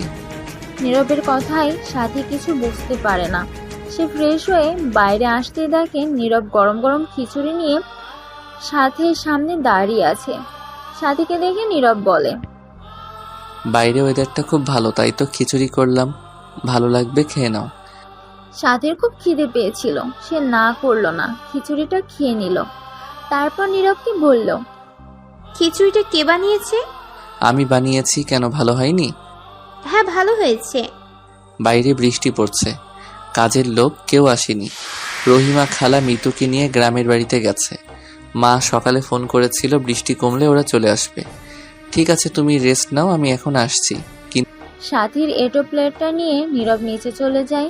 সাথী নীরবের এই পরিবর্তন কিছুটা বুঝতে পারে না। রাতের দিকে নীরবের বাবা ও মা বোন বাড়িতে আসে। নীরবের বাবা মা বাড়িতে এসে সাথীর কাছে যায়, দেখে সাথী নীরবের বিছানায় কম্বল চাপা দিয়ে শুয়ে আছে। নীরবের মা সাথীর কপালে হাত দিয়ে দেখে, সাথে সাথে সাথীর ঘুম ভেঙে যায়। সাথী বলে, মা কখন এলে? কিছুক্ষণ আগে এসেছি। তোমার শরীর ভালো আছে তো? নীরব তোমার সাথে খারাপ কিছু করেনি তো? তোমার শ্বশুর খুব চিন্তা করেছিল, খুব রাগ ধরছিল ছেলেটার উপর। যাকে তুমি ভালো আছো, খুব ভালো লাগলো দেখে। তুমি রেস্ট নাও, আমি এইমাত্র এলাম, আমি চেঞ্জ করে আসছি। মা মিতু কোথায়? মিতু নিজের রুমে আছে, ও পরে কথা বলবে তোমার সাথে। আর ওই বিষয়টি নিয়ে তুমি চিন্তা করো না, তন্ময় খুব ভালো ছেলে। ওর মায়ের সাথে আমার কথা হয়েছে। নীরবটা বদমাইশ, ওর সাথে কি হয়েছে সেই নিয়ে অশান্তি করেছে। আরে তোর সাথে যাই হোক, সেটা তোর পার্সোনাল ব্যাপার, তার জন্য বোনের জীবন নষ্ট করবে কেন? ওরা দুজন দুজনকে পছন্দ করে, এখানে ওর আপত্তি কিসের? মাথার উপর তোর বাবা আছে, তোকে এইসব নিয়ে মাথা ঘামাতে হবে না। তখন পাশে দাঁড়িয়ে থাকা নীরব বলে, কিন্তু মা, কথাটা শেষ করতে দিল না। তার আগে সুলতানা বেগম বলল, এই বিষয়ে তুই আর কিছু বলবি না, আর সাথীকে তুই আর কিছু বলবি না। আর মাত্র কিছুদিন বাকি আছে, তারপরে তো ডিভোর্স হয়ে যাবে। 1.5 বছরের চুক্তি শেষ হয়ে যাবে। সাথী তোর রুমে আর যাবে না, ও যে কদিন থাকবে মৃত্যু রুমে থাকবে। কথাটা বলে সুলতানা বেগম চলে যায়। নীরব তো কি বলবে ভেবে কিছু পায় না। আজ 3 দিন সাথী মিতুর রুমে ঘুমাচ্ছে। এদিকে নীরব সাথীকে কাছে পাবার জন্য ছটফট করছে, মনে মনে বলছে, আমি মনে হয় তোমাকে ভালোবেসে ফেলেছি সাথী, কিন্তু কি করে আমি ভুল সংশোধন করব? আমার নিজের জন্য আমার এই সর্বনাশ। তবে যেভাবেই হোক তোমাকে আমি আমার করে নেব। ভাবি কোথায় মিতু? কেন? সেদিন ঘটনার জন্য ভাবিকে সরি বলতাম। ভাবির কোনো দোষ ছিল না, আমাদের জন্য ভাবিকে কত কষ্ট পেতে হলো। ওসব ছাড়ো, ভাবি কিছু মনে করে না। ভাবি আসছে। আজকে তন্ময়দের বাড়ি থেকে মিতুকে সবাই দেখতে এসেছে। ওদের বিয়ে ফাইনাল হবে। সেদিনের ঘটনার পর মিতু তার বাবা মাকে সব বলে দেয়। মিতুর বাবা মা তন্ময়ের বাবা মার সাথে কথা বলে, তারাও রাজি হয়ে যায় বিয়েতে। সাথী রুমে এলে তন্ময় সাথীকে বলে, সরি ভাবি। কোন বিষয়ে সরি বলছেন? সেদিন ঘটনার জন্য। আমি সব ভুলে গেছি, আপনিও ভুলে যান। আর সব কিছু ভুলে আমার এই মিষ্টি ননদটাকে আপন করে নিন। আপন তো অনেক দিন আগেই করে নিয়েছি। ভাবি, একটা কথা জানার ছিল। হ্যাঁ বলুন। দেখুন ভাবি, আমি একটা কথা বলছি, কিছু মনে করবেন না। নীরব কিন্তু ছেলেটা খারাপ নয়, ওর একটাই দোষ, ও আমার ব্যাংকে গিয়েছিল লোনের জন্য, কিন্তু কোনো কারণে লোনটা হয়নি। কি কারণে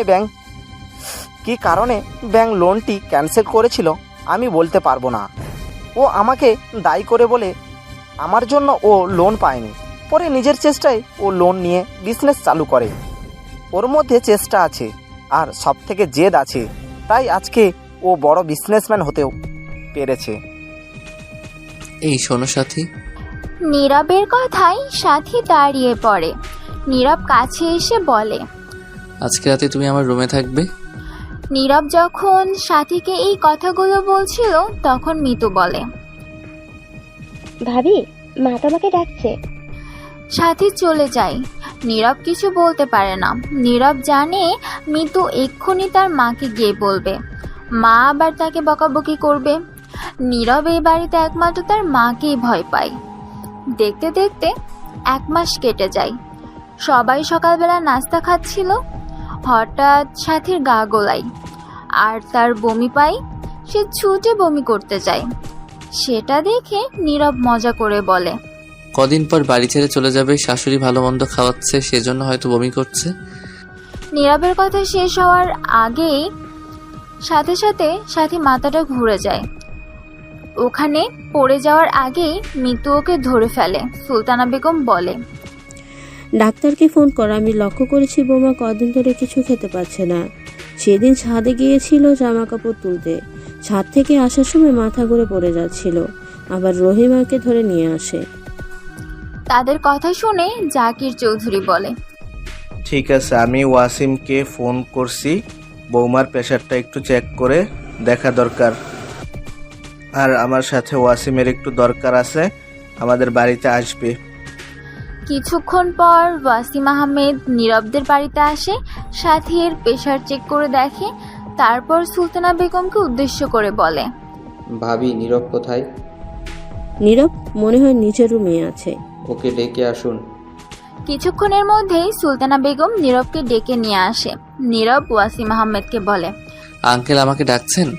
একদম আমাকে আঙ্কেল বলবি না। সি, তুমি এত বাজে ছেলে, জানলে সাথীর মতো মেয়ের সাথে তোমায় আমি বিয়ে দিতাম না। ডাক্তার আহমেদের কথা নীরব ও সুলতানা বেগম কিছু বুঝতে পারে না। নীরব বলে, আমি কি করেছি? আপনি কেন এই কথা বলছেন? তুমি তো মাত্র 1.5 বছরের চুক্তিতে সাথীকে বিয়ে করেছো, তাহলে সাথীর এই অবস্থা করলে কেন তুমি?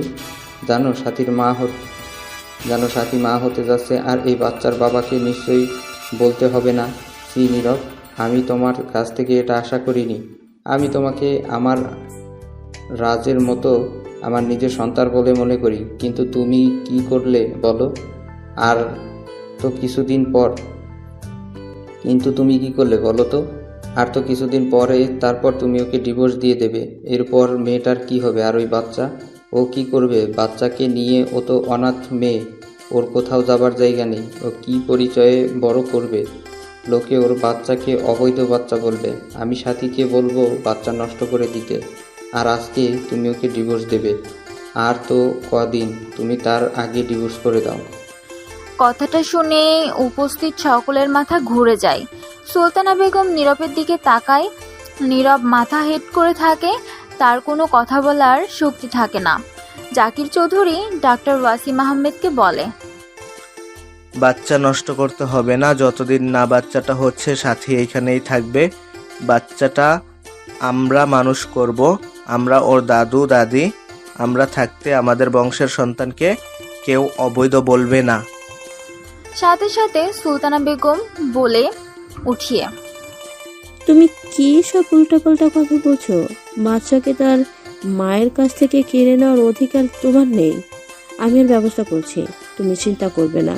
আর শোন, তুই আমার বৌমার কাছে যাবে না। কথাটা বলে সুলতানা বেগম রুমের ভেতরে চলে যায়। সাথীর মাথায় হাত দিয়ে বলে, তুই কোনো চিন্তা করবি না, সব ঠিক হয়ে যাবে। সুলতানা বেগমের কথা শুনে সাথী বলে, মা মাত্র কিছুদিন আছে, আমি এই বাড়িতে থাকবো, তারপর আমি চলে যাব। এই বাচ্চাকে আমি মানুষ করব, শুধু একবার আমি ওর সাথে কথা বলতে চাই। আর আমি কখনো ওর সাথে কথা বলবো না। ওকে এখন আমার কাছে নিয়ে আসুন। ঠিক আছে, আমি ওকে পাঠিয়ে দিচ্ছি। বাইরে এসে সুলতানা বেগম নীরবকে বলে, বৌমা তোকে ভিতরে ডাকছে। আর শোন, তুই কিছু বলবি না, যদি কিছু বলিস আমার থেকে খারাপ কেউ হবে না। আমরা বাইরে দাঁড়িয়ে আছি, তুই গিয়ে কথা বল। নীরব রুমের ভিতরে এলে সাথী নীরবের পা ধরে সালাম করে আর বলে, সেদিন আপনার কোনো দোষ ছিল না, পরিস্থিতিটা ছিল অন্যরকম। আপনি যদি ওরকম না করতেন আমি সুস্থ হতাম না। আজকে রাজ ভাইয়া ফোন করে সব বলেছে, আর ও বলেছে গাড়ির কাজ ভেঙেছি বলে আপনি আমার উপর প্রতিশোধ নিতে বিয়ে করেছেন। এই 1 ঘন্টা আপনার একার কোনো দোষ নেই, দোষটা দুজনের। আপনাকে শুধু দায়ী করলে হবে না। এসব কথা বাড়ির লোককে বলতে পারি না, তাই আপনাকে বললাম। আপনি এর জন্য নিজেকে দোষী করবেন না, শুধু একটা কথা আমাকে বলবেন। সাথীর কথায় নীরব সাথীর দিকে তাকায় আর বলে, হ্যাঁ বলো, কি বলতে চাও? আমি মেয়েটা খুব খারাপ, কেন আমাকে ভালোবাসতে পারলেন না? আপনি ভালো না বাসলেও আমি কিন্তু আপনাকে ভালোবেসে ফেলছি। আর সেটা কবে থেকে আমি বলতে পারবো না, তবে ভালোই হয়েছে আপনাকে না পেলে। আপনার দেওয়া উপহার রইল আমার কাছে। আপনাকে কোনো দায়িত্ব নিতে হবে না, কথা দিচ্ছি। আমি একে মানুষ করব, আর ওর মধ্যে খুব ভালো শিক্ষা দেব, আর কখনো আসবো না আপনার জীবনে। ভালো থাকবেন আপনি। আমি কিছুদিন পর চলে যাব, আপনি আবার বিয়ে করবেন। সেই মেয়েকে অবশ্যই আপনি ভালোবাসবেন, আমার মতো কষ্ট দেবেন না, আর চুক্তি করে বিয়ে করবেন না। সাথীর কথায় নীরব কিছু বলে না। এইভাবে কেটে গেল 1 সপ্তাহ। নীরব গাড়ি চালিয়ে আসছিল, হঠাৎ একটা বাচ্চাকে নিয়ে তার বাবা ভিক্ষা করছিল। নীরব সে ভদ্রলোককে দেখে গাড়ি থামিয়ে দেয়।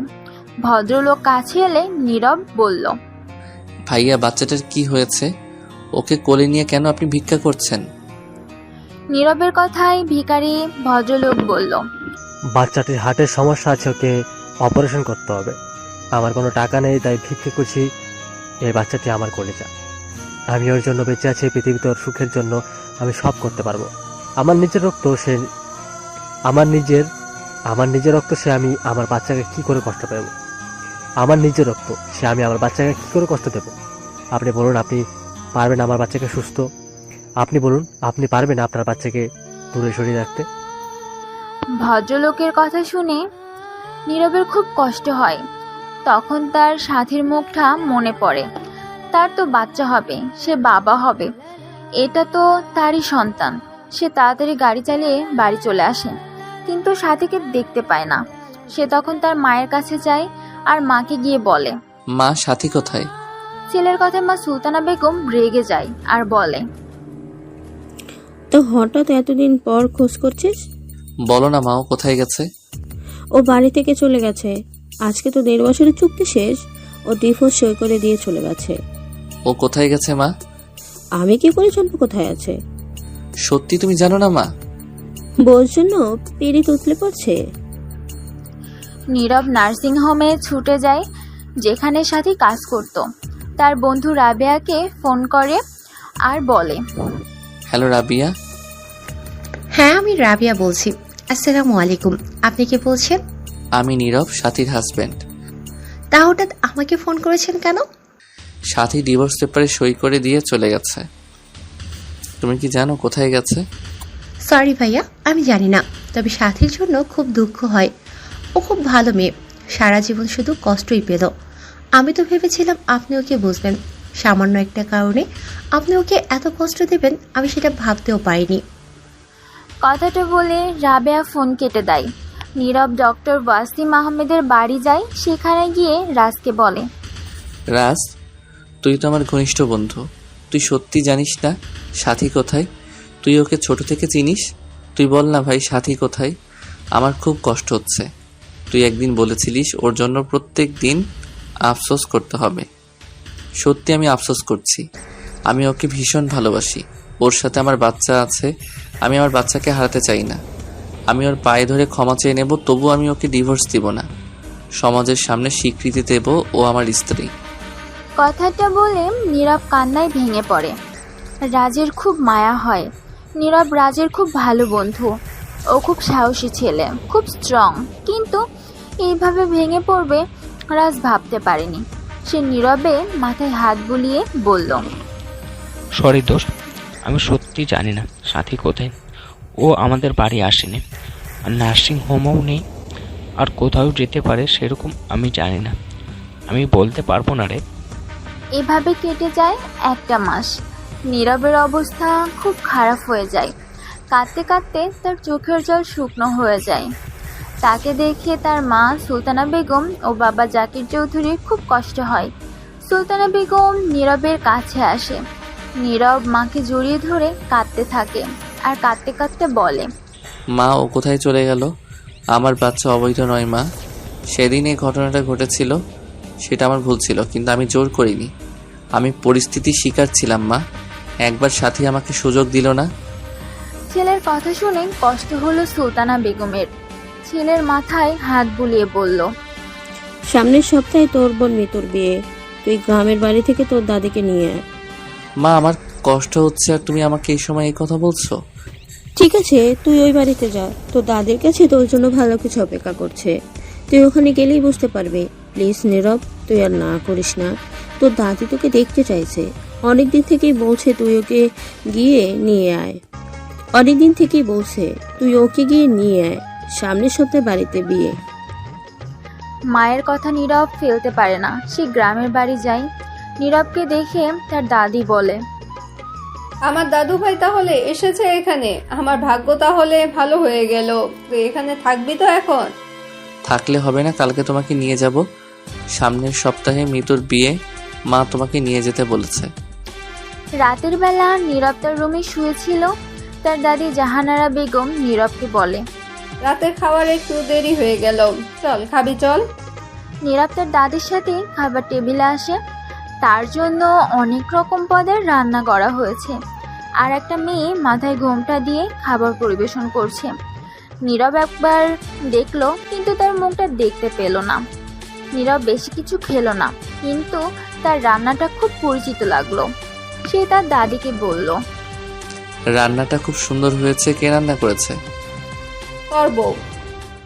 বউ কথাটা শুনে নীরব তার দাদির দিকে তাকালো। তার দাদি চোখের ইশারায় মেয়েটার দিকে দেখিয়ে দিল আর বলল, এই মেয়েটা আমাদের বাড়ির কাজের মেয়ে, কিন্তু আমার খুব পছন্দ ওকে। ভাবছি তোর সাথে বিয়ে দিব, আর মিতুর যেদিন বিয়ে হবে সেদিনই দিব।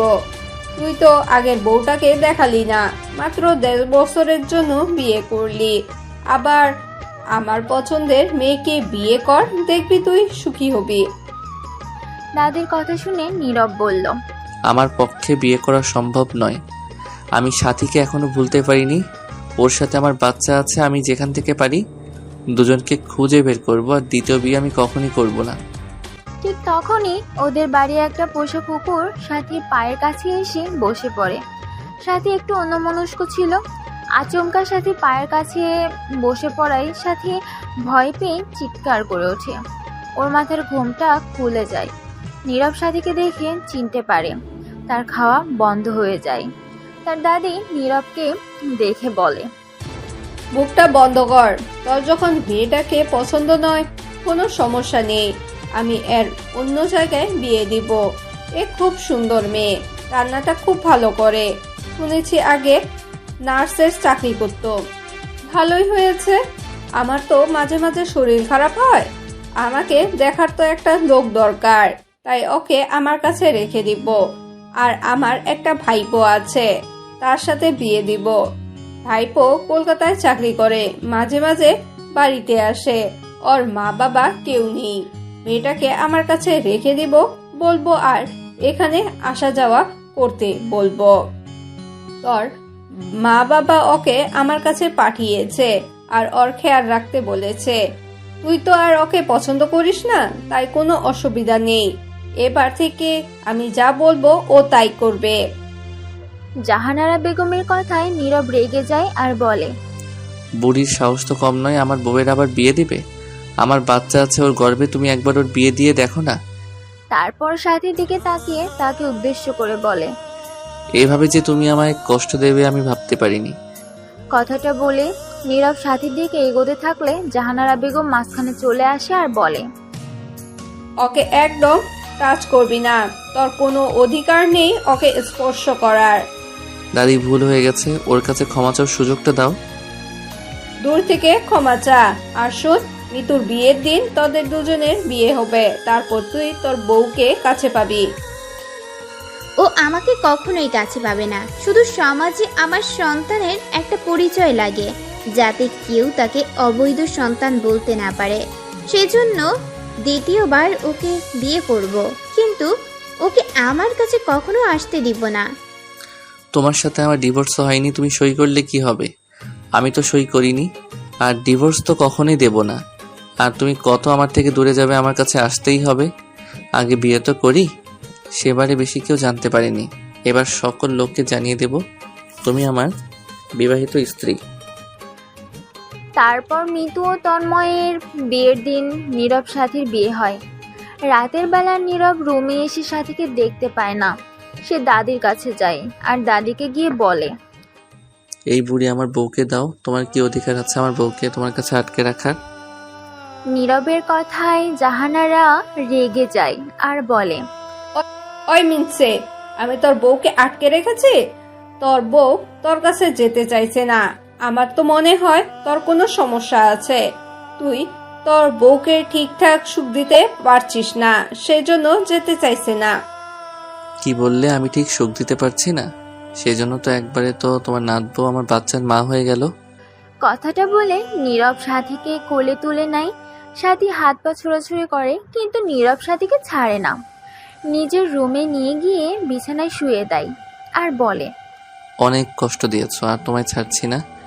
চুক্তির কাগজ তো অনেকদিন আগে ছিঁড়ে ফেলে দিয়েছি, এবার তুমি আমায় সারা জীবনের জন্য থাকবে। আই লাভ ইউ সাথী। কথাটা বলে নীরব সাথীকে জড়িয়ে ধরে। সাথীর চোখ দিয়ে কয়েক ফোঁটা নোনা জল গড়িয়ে পড়ে। স্বামীর ভালোবাসা কে না চায়? তাই সাথী বলে, সারা জীবন তোমারই বুকে মাথা রাখার সুযোগ আমায় দেবে তো? পাগলি, এই বুকে তোমার মাথা থাকবে সারা জীবন, আর তুমি রাজত্ব করবে আমার ঘরণী হয়ে।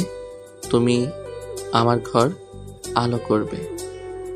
সাথী নীরবের বুকে মাথা রেখে আল্লাহকে অশেষ ধন্যবাদ দেয় পুনরায় নীরবকে তার জীবনে ফিরিয়ে দেওয়ার জন্য।